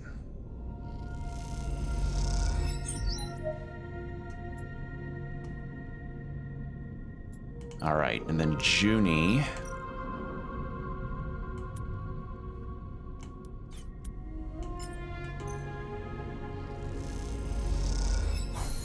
There we go. Deep bays. Oh. Well, I've got a positive here.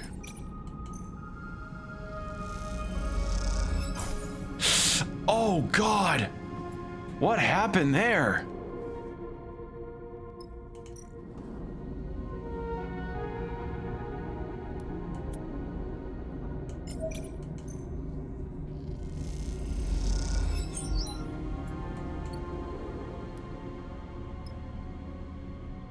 Not gonna roll stress.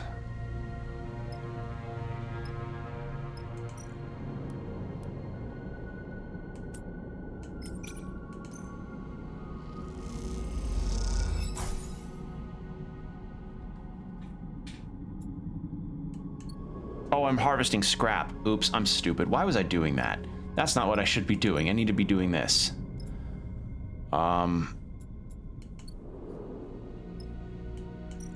Junie's out on that.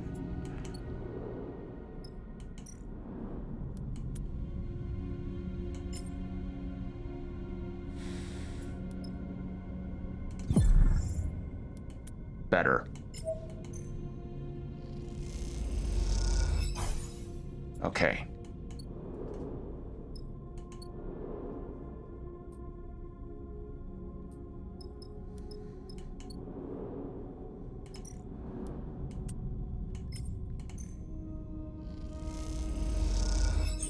Yes. Okay, good. So I'm gonna just go ahead and end the cycle. So far, so good. Working out in our favor. Oh, God, Seraphim. Ooh. Oh, Junie. Oh, God, there's 2 stress points. Fuck. Okay. Do a push. I'll take the stress. That's fine.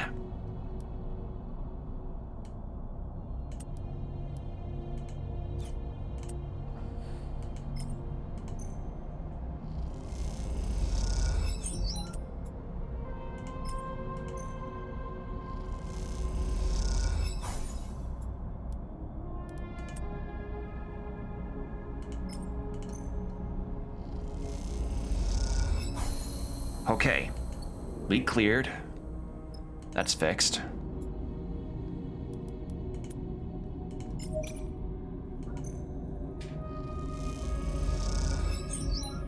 Good.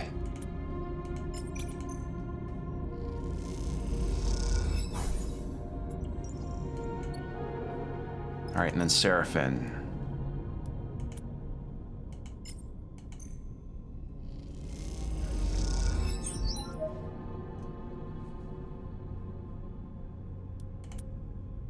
And then one more, just need a neutral or a positive. Shit. Well, I think this happened in the demo. There's a horrifying lurch. You are sent spinning through the bay you were closing in a hail of debris. You watch as the side of the bay silently tears open in front of you, a gaping black maw toothed with flying debris. You stare into it, your breath heavy in your ears, your eyes wide. Suddenly, you feel a tug on your back. Your tether. As you spin back from the sudden arrest of your glide, you see Seraphim holding on to the other end, reeling you towards him. We have to go, Sleeper. His voice comes urgently over the comms. This place is done.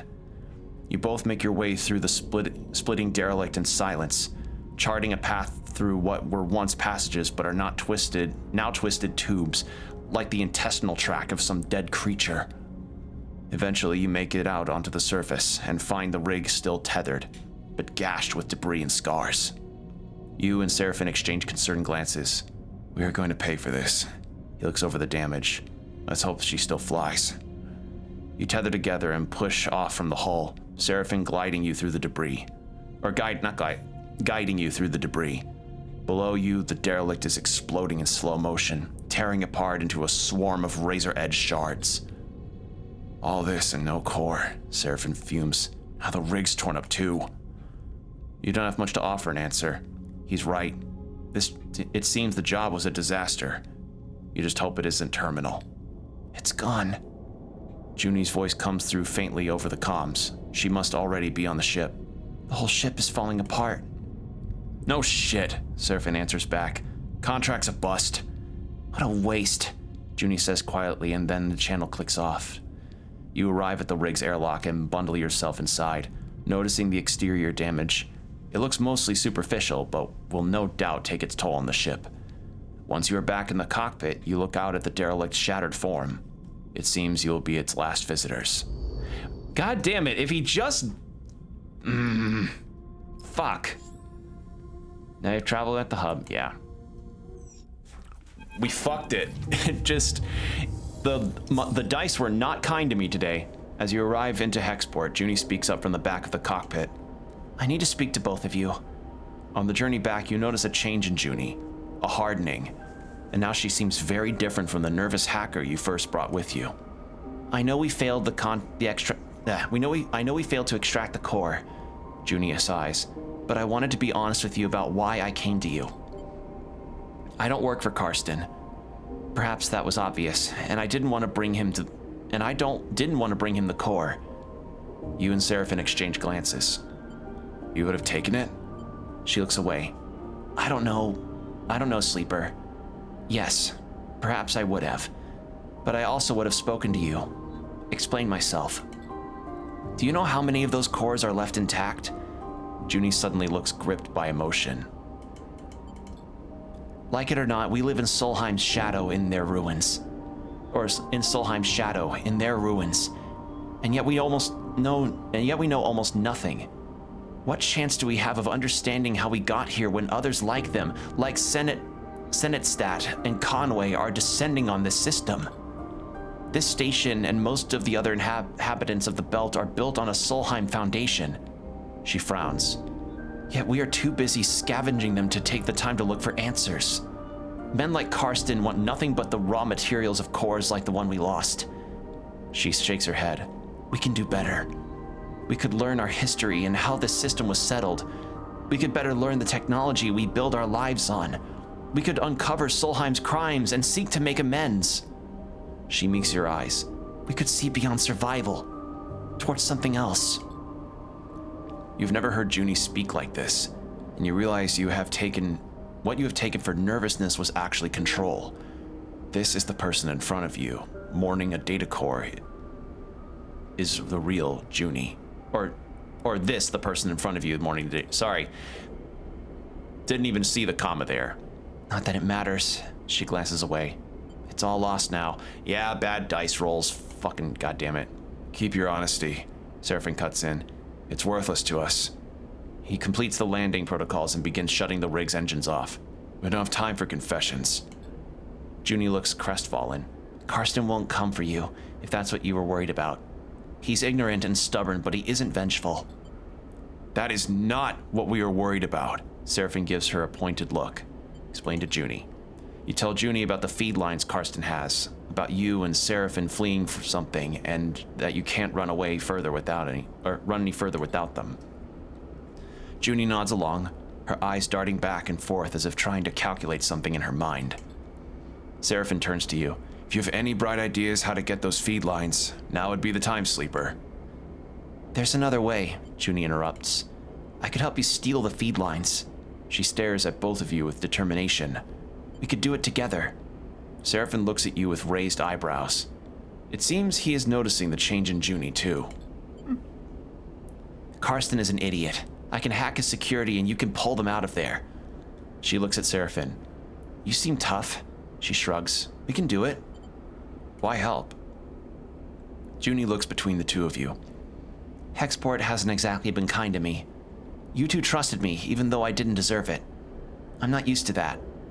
I want to repay it. Not to mention that Karsten is probably ripping you off. Even if you get enough cryo, what's to say he won't raise the price? Trust me, he's no good. I was trying to deal with Karsten to get those derelict coordinates from the moment I arrived here, and he ran me in circles. She shakes her head. Seraphin is watching her closely. Even if I do take you at your word, which, given everything, seems a little tough, how do we even do this? He raises an eyebrow. You're telling me we just drift in there and take the feed lines? Look, I get it. You don't trust me. She pauses. But what if I have a vested interest in this working out? There's nothing left for me here. And I don't feel much like hanging around waiting for Karsten to figure out my involvement in all this. I need safe passage. You need the feed lines to grant it.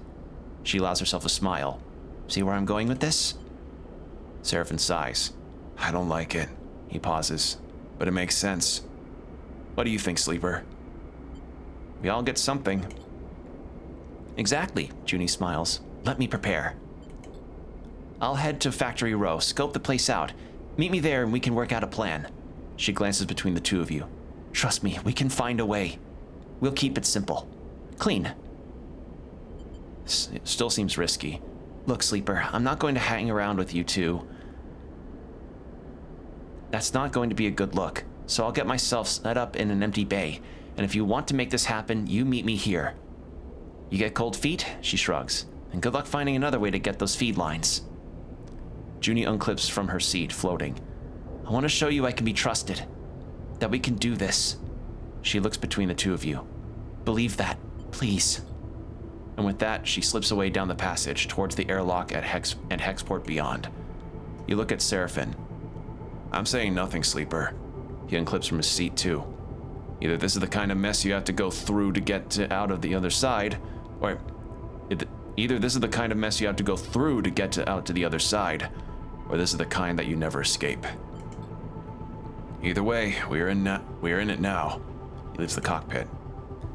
You stare at the chaotic lights of Hexport and wonder if anything in the Starward belt ever runs smoothly. It's the name of the game. All right, so yeah, that really could have gone better. That was really bad. Ugh, man. Okay, Junie's unit. Like, this is the only thing we really need to do. I do need to supply the fuck up, though. Need to... We actually have scrap that we can sell after what I did on that ship. That probably didn't help my chances either. So, oh well. 16 cryo per each? Ugh. That is not a lot. But we can at least resupply and refuel.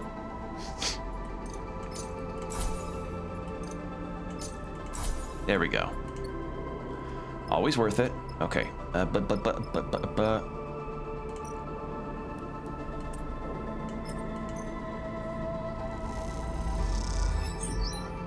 Good.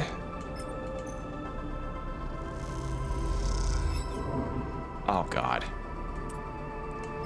Please, I just need 2 positives, please.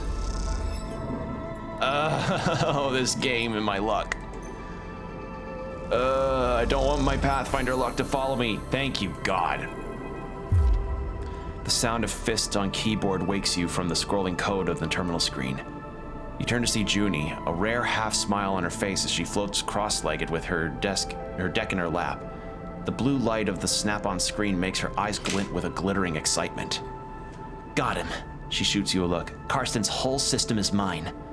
You push away from your terminal to glide over to her screen. Running the mapping protocol now. I want to know about every little detail. Or no, I want to know about every little dusty corner of his network. Is there much to map? She squints at the screen. Weirdly, there is. It's coming up now. Seems Karsten is pretty paranoid. This whole system is iced over with some serious security. She frowns. What are all these layers of? A red pulse flashes across her face, changing her features as it does. Shit, shit, shit! Her fingers dance across the keyboard. Something is closing the port. We need... Another red flash, and her screen goes blank. Junie's fist hits the keyboard again, harder. We've been kicked out. She's rapidly shaking her head. There is no way a salvager's shop should have that kind of countermeasure. She looks troubled. That's it? We're locked out? She looks over at you. It seems so. I think our friend Karsten is involved in some nasty stuff. She rubs her forehead in thought. Wait. Her fingers fly across the keyboard, her screen flickering with commands. A complex node graph assembles on the screen. A mess of interlocking connections. The mapping protocol did enough. She points at the screen. All security systems are there. She indicates a dark section of broken connections. We didn't get what's here, but it seems like we found some kind of archive. Nothing we want. So what now? Junie pulls a thumb drive out from one of her many pockets and slots it into her deck. Time to train my cat. Your cat? It's a Katzenjammer. Cat for short. Basically, it takes a network map, finds the weaknesses, and when you hook it up, blasts the network with so much network noise and raw data that it becomes unusable. She smiles to herself. Any tech connected gets a killer headache. Okay, so she's gonna overwhelm the network with too much data. Okay, kind of like when you overload your CPU with too many background apps happening. I built it to take the remnants of Solheim security systems out of commission on old derelicts. She squints. I had one too many close calls. What will it do to Karsten's shop? Pretty much fry anything on our map. Cameras, shutter controls, alarms. It'll be pure chaos. She plucks the thumbnail drive out of her deck and hands it over. The cat head stickers on it, catching the light as you turn it in your fingers. We've still lost access, of course. Junie turns back to her screen, bringing up another node map. But there's an old Solheim port from the original facility just outside Karsten's. Slot the cat in there and it should be able to find a back door. How can you be sure? I spotted it on the map. She brings it up in another window. Karsten's hooked up to the old fixed network. It's a classic weakness. This isn't going to be quiet, she squints. His whole system is going to get data blasted. It's just not a subtle hack. When you slot the cat, you get in, grab the feed lines, and run. Sounds like one hell of a risk. Seraphin's voice catches you both by surprise as he slips into the dark and empty unit. Well, Junie pauses, looking between the two of you. It's our best option. Seraphin narrows his eyes. And where will you be while we run the gauntlet of scrambled security and make the grab? Junie looks away. I can monitor how it goes down remotely, from here. Or the ship. Seraphin gives you a look. You can tell he is finding it hard to trust Junie after everything. I trust her. She seemed resolute. She smiles a thin smile. Thanks. She starts to pack up her deck. But I'll find somewhere else to work from. Close to the ship, but out of your way. Junie shoulders her bag and glides to the door. When you're ready, slot the cat and go. By the time you're back at the ship, I'll be there. She glances down. Don't leave without me. She shoots Seraphin another look and then slips out of the unit. Seraphin watches her go, then turns to you. The whole of Hexport is going to hear about this. He shakes his head. You better be ready to go the moment you slot that thing in. This is what we have to do. Seems like it. He looks away. I'll be at the ship repairing the engine. We need to be ready to fit the lines as fast as we possibly can. He meets your eye. Be careful. Don't stop for anyone or anything. He puts a hand on your shoulder. And don't ever think about looking back. You have to stop because somebody really wants to play Gwent with you. Got time to play cards. You just stop to play Gwent suddenly for the next 2 hours by the time all of Hexport security is just around you. With that, he slips out of the unit, leaving you alone to consider what comes next. Here we go.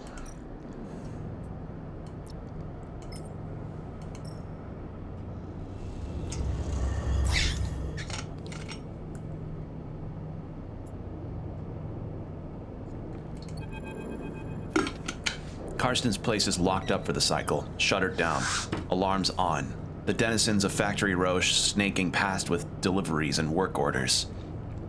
You hold your position opposite the shop and take a deep breath, waiting for a sign that this is going to work. You look at the thumbnail drive with its shimmering cat sticker, sticking out of the old Solheim access port. You imagine the flow of data as the Katzenjammer seeks for any entry point to Karsten's system. You think of Junie, tucked away near the ship, watching you through the public networks. You think of Seraphin, deep in the engine room of the rig. Hurry the hell up, you think. Enough waiting. You hear it, a pulsating white noise spluttering, and then screaming out of Karsten's shop. The shutter scissors up and down. The lights pulse, the alarm gurgles in confusion. For a moment, you are stunned into stillness. People stop in the streets, then turn to look as the shutter's monitors burn out in a cascade of sparks and acrid smoke. Now or never. Yes! Without waiting a moment longer, you kick off from the wall and glide towards the entryway, slipping between the gathering observers. You glance off one of the crowd, knocking them spinning, but you don't stop. You are through the entryway before the shouts reach your ears. There's no going back. It takes you a moment to gather yourself in the chaos of the shop. The wall-mounted screens scream out white noise, and the flickering lights make it hard to concentrate, but you keep your focus. You scramble over the feed lines in the window, grabbing the bundle with both arms. They wave wildly in your grasp as you wrench them away and kick off from the counter, gliding back out into the passage. Your arching glide takes you into the crowd. You steer yourself through a gap in the gathering bodies and kick off hard towards the port.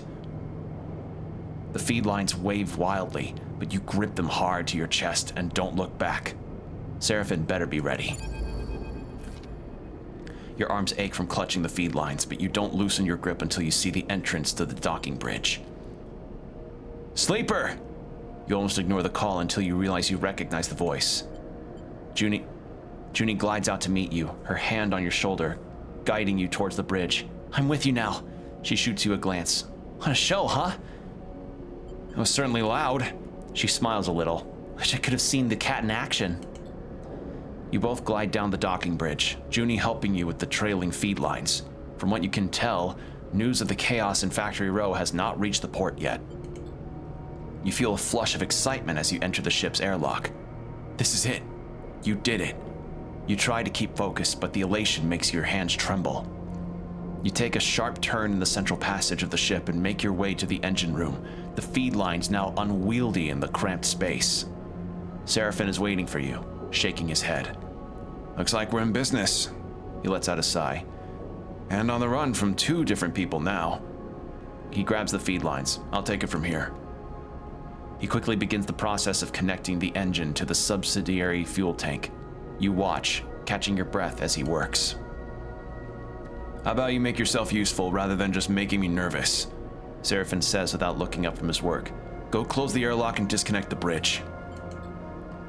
You and Junie glance at each other. Both of you, now! Seraphin calls out. The 2 of you turn and make your way up the passage. Your nerves settling now, you arrive at the airlock and reach for the control panel. Then you see him. Karsten, coming up the docking bridge, fast. But try it. Shit. You hesitate, the control panel just out of reach. He slams into you with some force, sending you spinning into the metal wall behind you. You jerk in pain as you hit it and lose your sense of direction. Karsten's heavy hands grab your neck and wrench you towards his face. Sneaky little shit. You think I didn't know who it was when I saw what was taken? His breath is hot on your face. I thought you sleepers were supposed to be smart. Before you can respond, he jerks back in pain, a thread of blood spiraling from his forehead. Junie swings again, the pipe catching him in the chest and sending him spinning towards the door. You watch, stunned, as she inputs the closure sequence with trembling hands, and the doors hiss closed, obscuring Karsten's floating body from view. She's breathing hard and doesn't look up. The pipe drifts from her hands, spinning gently in the air. Thank you. Junie looks back at you and opens her mouth as if to speak, her eyes wide. Seraphin rushes past, gliding up the passageway from the engine room. Come on, get yourself strapped in. You and Junie silently follow him, your heads spinning, thoughts racing. You slip into your seat as Seraphin punches in the departure sequence. The rig begins to pull away from Hexport. Seraphin's hands on the controls. You close your eyes and feel the force of the thrusters firing. All right, we made it out. We did it.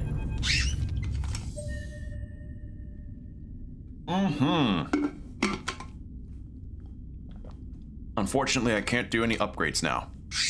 What the? Seraphin's quiet question interrupts your thoughts as the rig cuts across the belt. Hexport is now behind you, drifting out of visual range. Its glinting lights now just a part of the background glow of the belt's thousands of reflective bodies. Whatever trouble you stirred up there, it has surely been left behind. Which is why Seraphin's muttering is worrying you. What's up?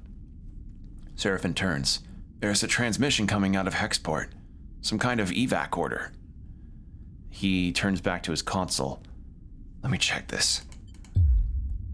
Sleeper. The voice, as distorted as it is, cuts through you. Lane. I know you're there. A hissing pause. Is that coming from Hexport? Seraphin glances at you confused. Is what coming from Hexport? Give me a second here, Sleeper. I'm getting a wide channel broadcast. He rubs his shoulders nervously. They're warning people to alter their course away from the station. You're slipping away. A squawk of noise. But we can't have that. I take this personally, Sleeper. A sharp intake of breath. After all my investment, all my care expended upon you, this is how you repay me? At least we're heading away, Seraphin interrupts. Maybe it's just a precaution. I see a little something glinting out there. Lane continues. Could that be you? Sleeper? You can hear Seraphin calling, but you don't move. You don't breathe. All you hear is Lane's voice. You unclip from your restraint and drifting towards Seraphin. He gives you a wild look. Something isn't right. You don't feel right. A numbness grows in your body, your fingers flexing without your input. You reach out towards Seraphin. No, not you. Something reaches out to Seraphin through you. A tension flickers in his eyes. Fear? A hissing silence, then a rumbling blast. All at once, the rig screams, systems seizing in electromagnetic paralysis. All at once, the rig shifts, carried on some shockwave of light. Pain, then darkness.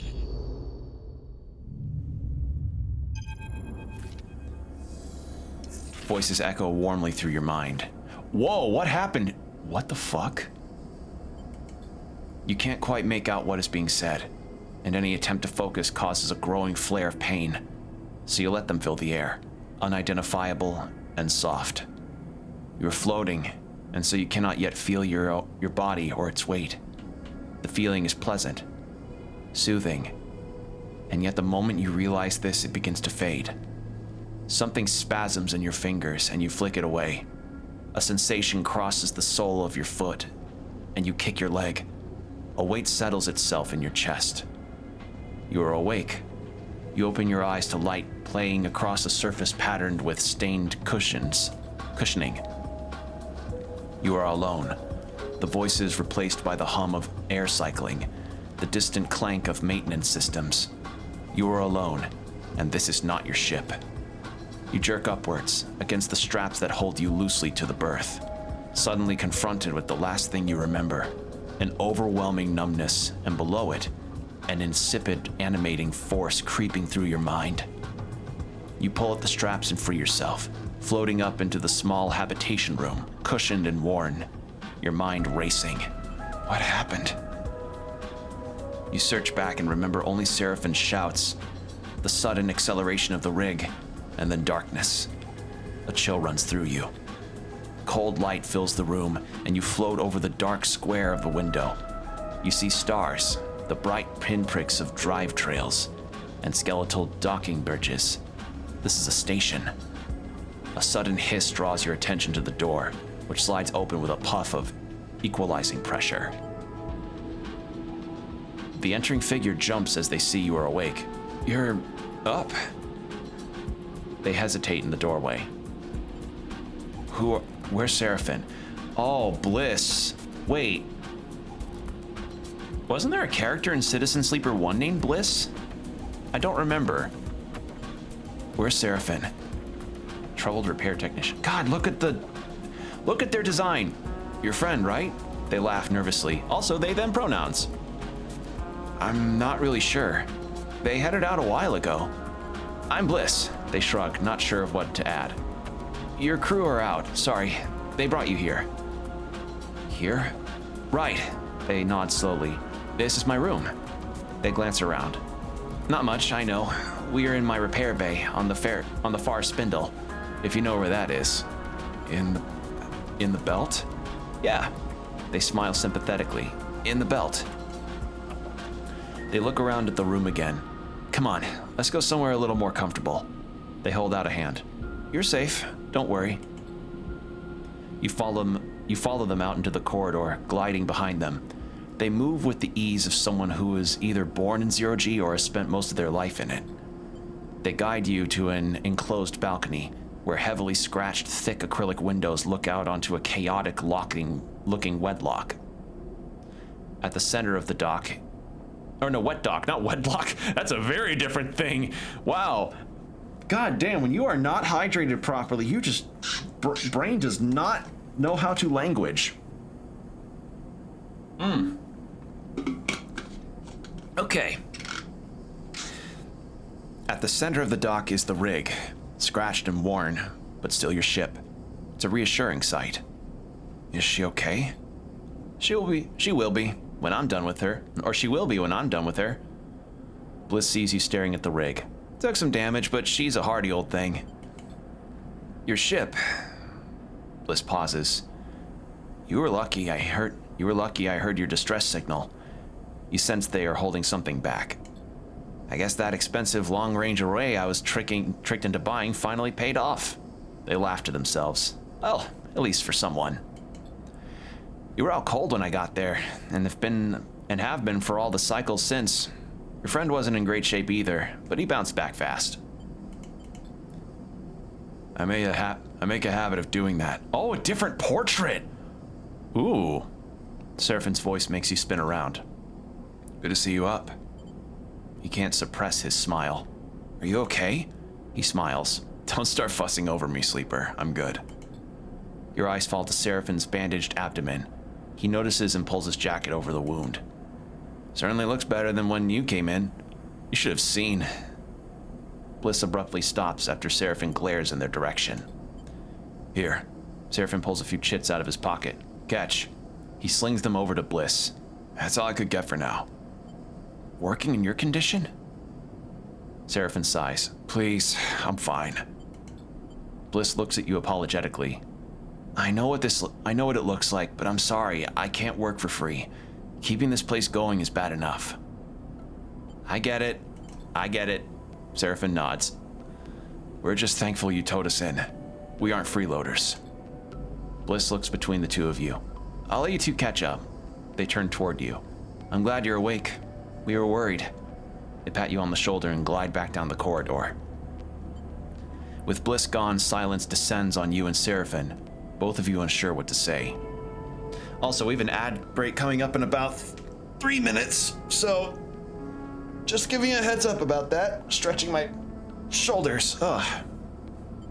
What happened? What do you remember? A transmission. Seraphine looks out at the rig. He takes a breath, steeling himself for what he has to say. Hexport is... He clears his throat. It's gone. He flinches. What do you mean gone? It's gone. Seraphine catches your eye. Dropped off the map. No signals, apart from the ones sent from the fleeting ships. He frowns. I don't know what happened. No one does. Your mind skips, unable to focus on the information you've just been told. You think of the constant activity on the bends, the rumbling of Factory Row. Karsten. Gone. By the time Bliss reached us, we'd drifted out of range. They couldn't have seen it go up, but I saw Sleeper. Something exploded. White hot. He rubs his arms, suppressing a shiver. A moment later, the shockwave was on us. The rig was crippled. Engine kept firing, but guidance went offline, sending us arcing across the belt. He drops a hand inside his jacket, pressed against the bandage on his side. I managed to get her under control, but not before we started spinning. My restraints came loose and you weren't even strapped in, so we both got scrambled. He smiles a weak smile. Felt like being trapped in an auto wash. He turns back to you. I'm impressed you made it, to be honest. A flesh and blood human would have been smashed to pieces. He goes silent, the image a little too raw for him to continue. Could it be to do with us? Seraphine shrugs. Your guess is as good as mine. He squints. Would Lane do something like that? It doesn't make any sense. Utsubo is a gang. They run Darkside. They don't go around blowing up stations. All anyone is seeing is debris and radiation. I picked up a lot of ship transponders before the rig went offline. Maybe some people got out. He stops, unable to add anything more. We both float in silence for a moment. So we lost our tail? Seems like it. He looks away. At least that shockwave would have burned our trail. Yeah, seems like it. At least that shockwave would have burned our trail out of the belt for now. We already owe Bliss for the work they did on the rig, and it isn't finished yet. A few more cycles, I've been told. Bliss won't hold us hostage, but I don't like to skip out without paying, even if we could get the rig started up. He rubs his necklace between his fingers. Bad karma. Beyond that, we need work, fuel, supplies, and we need to make sure you are okay. He counts off the issues on his fingers. After that, he shrugs. I haven't heard of anyone coming after us, and if they did, they'd have to come through Hexport, or what's left of it. He looks away. All right, ad break's about to start, so for the next 3 minutes, get yourself some water, stretch, whatever you need to do, and we'll be right back.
And we're back. Thank you for your patience, everybody. All right.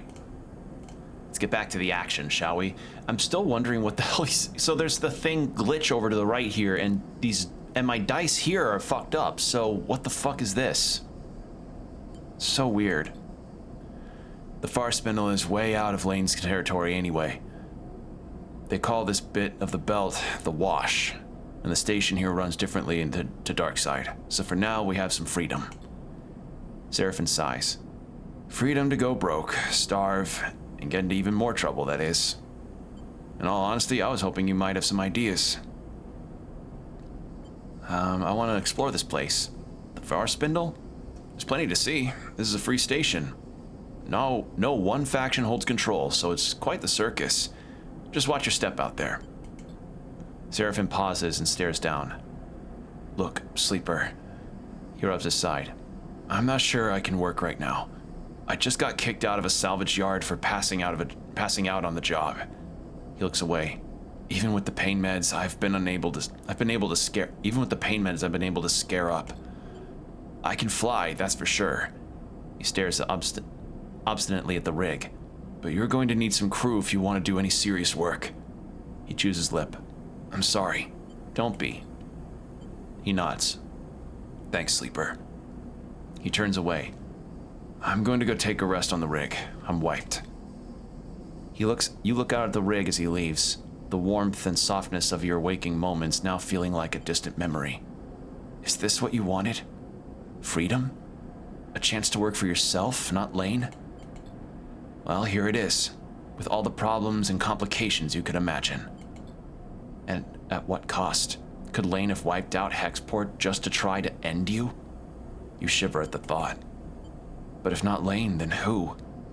Theories cloud your mind. I want to know what else we can think about. Could it have been Conway? A drone or mind-drifting Starward? Senate stat, perhaps, with some plan to weaken the belt? Or a belt faction attempting to flip the board by intent or mistake? The belt had considered itself safe from the war brewing in the inner system, but now, Hexport's loss will be felt across all the Starward belt. But what does that mean to you? Your needs are much more apparent. Those must come first. You take a breath. Time to make a plan. You have gained some glitch. Glitch is a penalty you gain from repairing dice and from Lane's attempts to hack your system.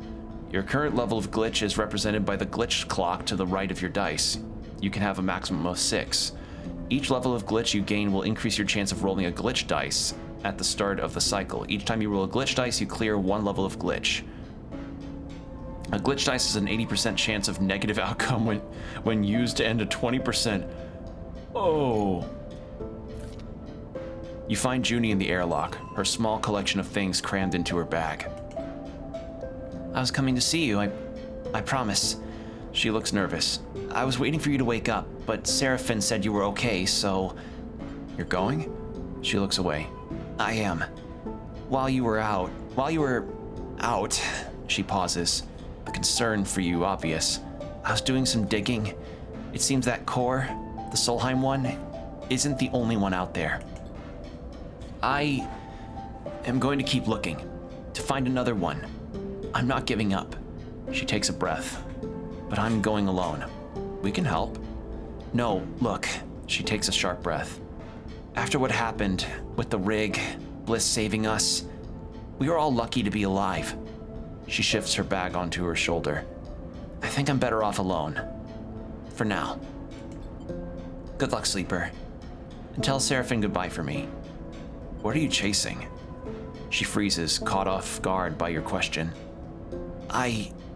She pauses.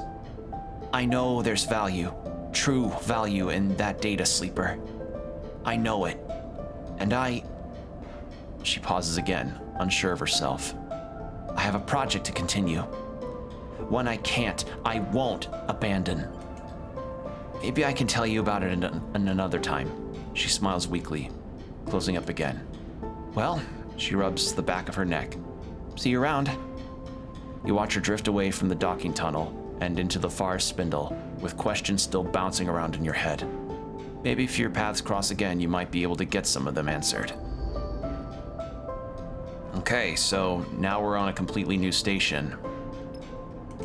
Bliss's Bay. Repairing the rig. Okay, so this is an auto positive one where they're like, oh, hey, You just need to wait for this time to pass. So Seraphin can't work because of his injury. Fair enough. Like, I imagine if you had a really debilitatingly bad, one time when I had bruised ribs, it hurt me to even do a whole lot of stuff. It hurt to breathe, so yeah, I get that. Oh God, modifiers don't affect it. Oh no. Oh, that's not good. Well, if it's positive or negative no matter what.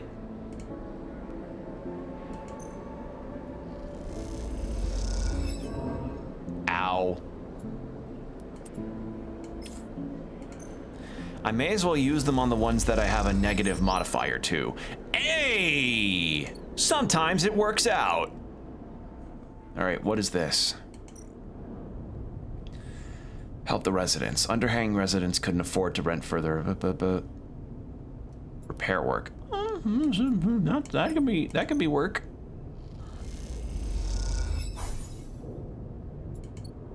All right. Gaia's Geyer. Order a rack. A rack is a seaweed-based liquor with a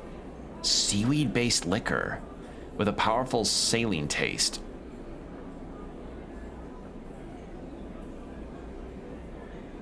That sounds like seaweed vodka.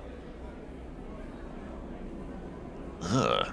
Well, I mean, it's not briny, so I'd try a shot of it. Gaia's Geyer has a reputation of serving it neat and strong. Oof.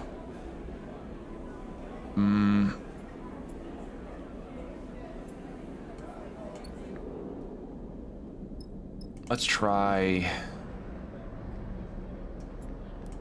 May as well. Look around the Pinnacle docks without getting into someone's way is hard. Shortcuts through the dock. As you glide through the Pinnacle docks, you hear shouting echoing down a corridor.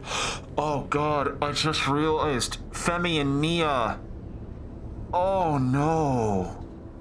They were on the Hex. Oh.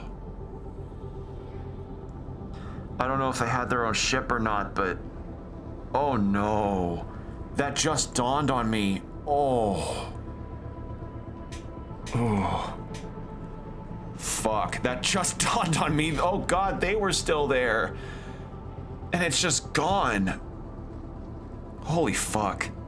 You tentatively change direction, your eyes fixed ahead as the passage widens out into a large bay. Others rush past you, heading towards the commotion. Your eyes are drawn by the bay's vast viewing window, which is currently being spattered with glittering shards of ice. In front of it, a dock worker is shouting to anyone who will listen. Spacers, workers for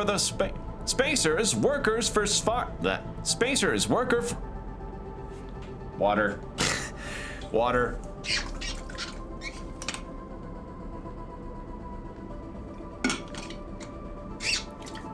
There we go. Spacers, workers of the far spindle, we need your urgent assistance. The water carrier's spring tide has suffered heavy damage in its transit from Wellspring. He takes a breath. All able hands, we need you to help secure the cargo. Without this water, Far Spindle will struggle to support you. He looks desperately at the crowd. Please, any who are able to help, please make yourselves known. Behind him, a corona of ice ejects from one of the tanks, drawing a pale halo around the ship. A handful of experienced-looking spacers push through the crowd towards the front, and dock workers start to direct themselves to nearby bridges. You watch the scene unfold, hesitant in the face of making someone else's problem your own.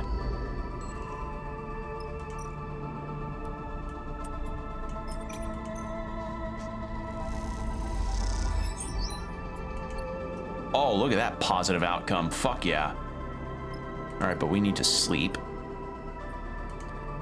And I'll be going for probably another 15 minutes and then I might head out, because unfortunately, I do have to wake up early for my shift tomorrow. So, yeah, sucks, but oh well.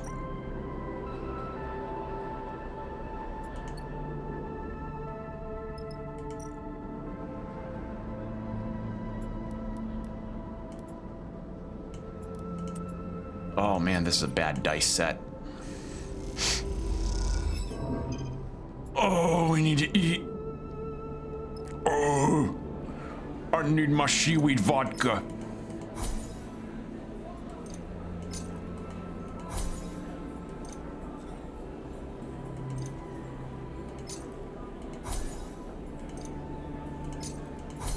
Because, like, unusual tastes for liquor aren't too out of the ordinary. I mean, there's such a thing as Baijiu and Malort, but a seaweed liqueur is such an odd idea. The Far Spindle is an exhausting place to find freelancers. There's no shortage of spacers here. The corridors and bays throng the crew with inbound and outbound, They throng the crew inbound and outbound, on or between contracts, trading stories, contacts, and materials. But whatever language, appearance, or code identifies someone as worth signing on with, you don't seem to have it. Perhaps it is because you are a new face, or are noticeably unsure, or perhaps it is just because you are a sleeper. You push the thought to the back of your mind, and instead focus on what's in front of you. The vast cylindrical tank at the center of Gaia's Gyre. The first time you entered the bar, you floated open-mouthed, much like all the new arrivals do, at the sight of the huge kelp stack, the biggest you have ever seen. Even now, your eyes fixed on the fronds of seaweed that wave in the circulating water beyond the curves of dirty glass, you find it impressive. You take a sip of the harsh, saline-scented rack from its majestic vessel, secured to the bar. As you suck on the straw, your eyes following the shifting fronds, you hear someone cleaning their throat beside you at the bar. Hypnotic, isn't it? The voice is low and rumbling, and comes from a large figure on the stool next to you. The fluorescent lights behind the bar glint in his eyes, shining up into his wide, rough face. Oh, I love the patterning, the fucking patterning on the inside of the jacket. Are you kidding me? God, this character art. I've heard talk you're hiring. The figure turns to face you. You don't recognize him, but in the shifting lights of Gaia's Gaia, that isn't surprising. And you are? Yujin, currently freelance. He turns on his stool and leans back a little. The effect is clearly meant to impress on you his size, and you have to admit, it works. Served on a whole slate of crews out on the Spindle. Cutters, mercs, extractors. He smiles and places a broad hand on his chest. Broad skill set. Good work ethic, sense of humor, the full package. Humble, too. He clucks with his tongue, smiling. I like you already. We're going to get on. I'll run anything out of the Far Spindle. I'm tough and quiet, and you won't need to worry about me. He folds his arms across his chest. What kind of work are we talking about? Before you can answer, a voice echoes from behind you. Yujin! You look over your shoulder for the source of the shout. Busy as ever, I see. Or busy as ever, I see. Oh, you look... Oh, I like your fucking character designs. A group of 3 spacers drift up behind you, one of them placing a heavy hand on your shoulder. She is fitted with matte metal optical implants, and you cannot see her eyes. The caustic light from the tank plays across her face. Vesna, okay. Too busy to keep in touch, she sighs. I really don't like it when I have to come and find you. Vesna, Yujin nods politely at her, not betraying any strong reaction. Do I look like I'm socializing? He shakes his head. This is a meeting. Oh, a meeting. Vesna squeezes your shoulder. Is that what this is? Yes, Vesna. We're talking about delivery, in fact. Yujin smiles widely. My friend here is being very polite. He shoots you a knowing glance. That's right. Vesna turns to you with a raised eyebrow, but before she can speak, Yujin cuts in. This sleeper has a unique ability to extract data. Yujin smiles at Vesna.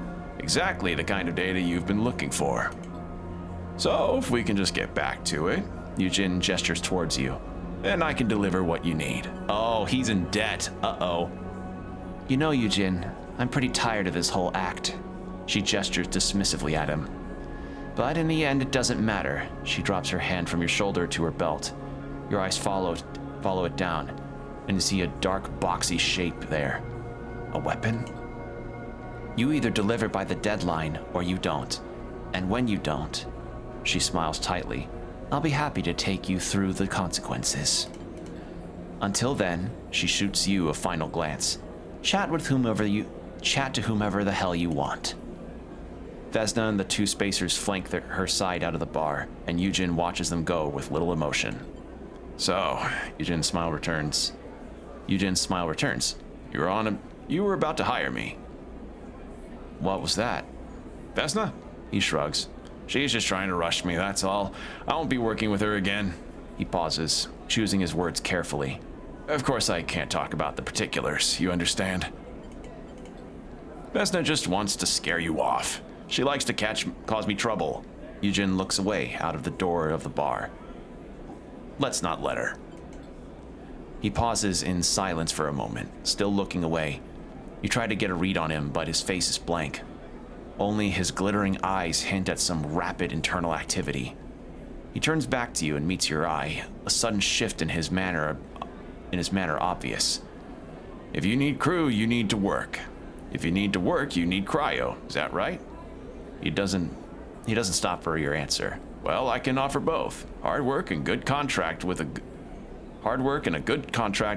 payout. You take me with you on this job of mine, and we can split the take. He looks down, thinking. Hell, if you do, I'll consider signing on long term. He smiles. Think of that. No more recruiting. What's the job? Salvage. He leans in.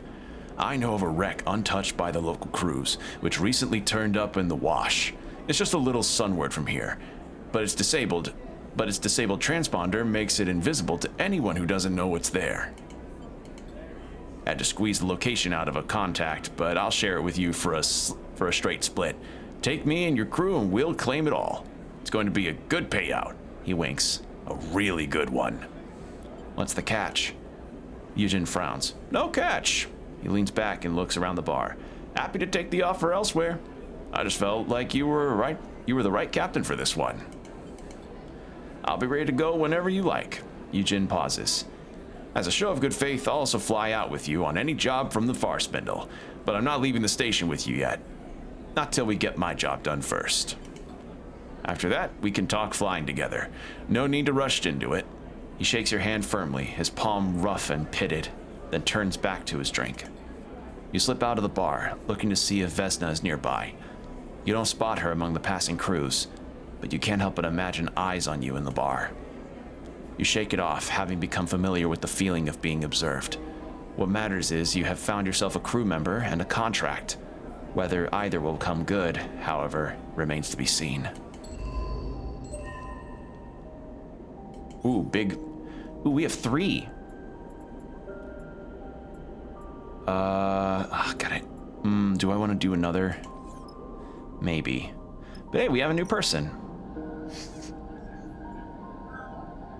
Okay. So we have one new job in the form of Yujin to the hidden wreck, explore each section, securing Springtide. I want to help with that because water important.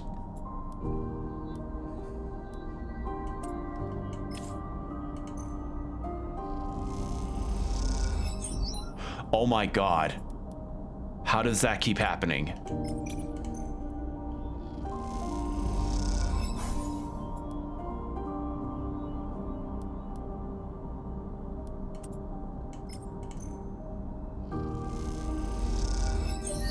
And there we go.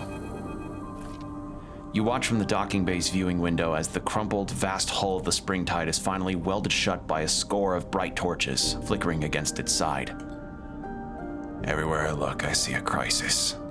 Malik. Okay. God! Oh, I'd love an art book of both games. I swear to God, look at this. The voice comes from behind you, and you turn to see a man floating there, watching the repair work. You don't recognize him. I saw you out there, helping the crew. He turns to you with a serious look. The far spindle needs that water. You aren't wrong. He pauses, watching you carefully. I haven't seen you on the spindle before. What, if I may ask, is your business here? I'm running a crew. He nods. I see. Springtide is my ship. His face remains impassive. At least, I am her captain. I do not own her. The Lotic Syndicate, my employer, was the one who put her into service. Glad to meet you. He bows his head gently. You have my thanks for assisting with the repairs. We were caught by some autonomous Conway munitions. He looks out at his ship. The Wellspring Run is getting more dangerous every cycle. And after Hexport, he pauses. I don't expect things to improve. You both go quiet for a moment, the loss of the station still inspiring silence in anyone who mentions it. Tell me, Malik meets your eye. As a sleeper, do you feel you have advantages over others? Or does your particular condition provide only weakness? There are many downsides. He nods. Of course. But you are stronger, hardier, more capable than most humans. He gestures towards the Springtide. Your work on my ship only evidences your abilities. You far outperformed even my own crew. He looks to you, angling his head in defense. In conditions that are usually deadly. Sadly, despite even your good work, our losses have been great. And the administration at the Far Spindle are not happy. We are to be impounded here until the Lotic Syndicate fulfills the agreed water freight. He frowns at the crumpled-looking ship. This war continues to pressure the belt. What will you do? This is where you are needed, Sleeper. Malik folds his arms. My crew tells me you have a ship. You have workers. This is what I need. As we fled from the Conway attack, our navigator registered something of great interest. A water-rich asteroid. One I believe is previously unknown to the syndicates. He comes a little closer. For now, I have sworn him to secrecy, as I must you. But if this asteroid could be surveyed, its value confirmed, it would more than make up for the shortfall of the Springtide. He pauses thoughtfully. How does this involve me? Patience, Sleeper. I am coming to that. I want you to survey the asteroid for me. It is a simple enough job, but its location, so close to the edge of the wash, is problematic. However, you have shown yourself to be very competent. If you are careful, there is no reason you should have problems with Conway, or any other hostile party for that matter. Hostile party? Malik shrugs. The wash is where the orbits of the inner system and the Starward belt conspire to bring vessels, objects, and all kinds of wanderers together. It is a territory of opportunists. I will, of course, reimburse you with a portion of the fee the Far Spindle administration are withholding from me. 250 cryo is my offer. Why not do it yourself? As I have said, my ship and crew are impounded. Meanwhile, I do not believe the Lotic Syndicate would appreciate me taking their ship on this particular excursion. Malik passes you a thumbnail drive. Here are details on the tests I need you to run for the survey. A sample core of ice from deep within the asteroid should give you enough material to work with. You notice a member of the Springtide's crew waiting quietly at a distance, and Malik nods to them discreetly. This is a delicate matter, Sleeper. Survey the rock, and on your return, broadcast the results to my personal terminal. The frequency is in the data. He pauses, meeting your eye. The results go to me. Only to me. Then, once the matter is resolved, you will be paid. I am needed. He nods to the crew member. But I expect you have all you need. He pauses. I've enjoyed watching you work, Sleeper. Impress me again. And with that, he bows a little and drifts away to meet his crew member. After watching him go, you turn back to the Springtide, still impressive despite being scarred with curls of ice and shiny with fresh welds. You imagine any captain of a ship like that has been through a lot to get to where they are now. That makes them a valuable ally, or a dangerous adversary, depending on where you are. You hope with Malik you can find your way to being the former. All right. Well, with that, I think that's actually where we're going to stop for now. So, fair to say, impressions are strong. A whole spaceport got destroyed by a syndicate leader that's on our ass. Yeah, I really like this so far. And so far, the writing is still just as sublime as the first game's was. So, really good stuff. Really enjoyed my time. So, yeah, hopefully you all enjoyed yourselves too. This is a lot of fun, and I look forward to streaming more of this, frankly, because I getting to experience the story, the artwork, the music, I'm feeling nice with this. This is a good one. So, yeah, I like to share this game because it's a very unique experience that I would really want to share with people. So, yeah, I'm excited. I'm excited to play this. So, yeah. I want to thank you all for joining me, and for VOD watchers, if you've seen to the end, thank you so much. If you want to see when I'm live again, be sure to check out my Blue Sky, where I usually post when I go live. I also do my best to post on the YouTube community post stuff. You know, sometimes that eludes me, but I usually am good about it. But Blue Sky is the place to go to get updates on stream-related announcements, whether it be me not being able to make it for stream or if something needs to get changed for the schedule. So that's where you can find me to make sure that you are updated on that. So yeah, with that said, thank you all so much for hanging around, lurking, or what have you. And I appreciate you all for coming by. It means the world to me that you all get to come by and hang out. And hope the rest of your time zone is good, whether it's day or night or what have you. Take care. VOD watchers, stay hydrated, keep your postures checked, and I'll see you in the next one. Bye.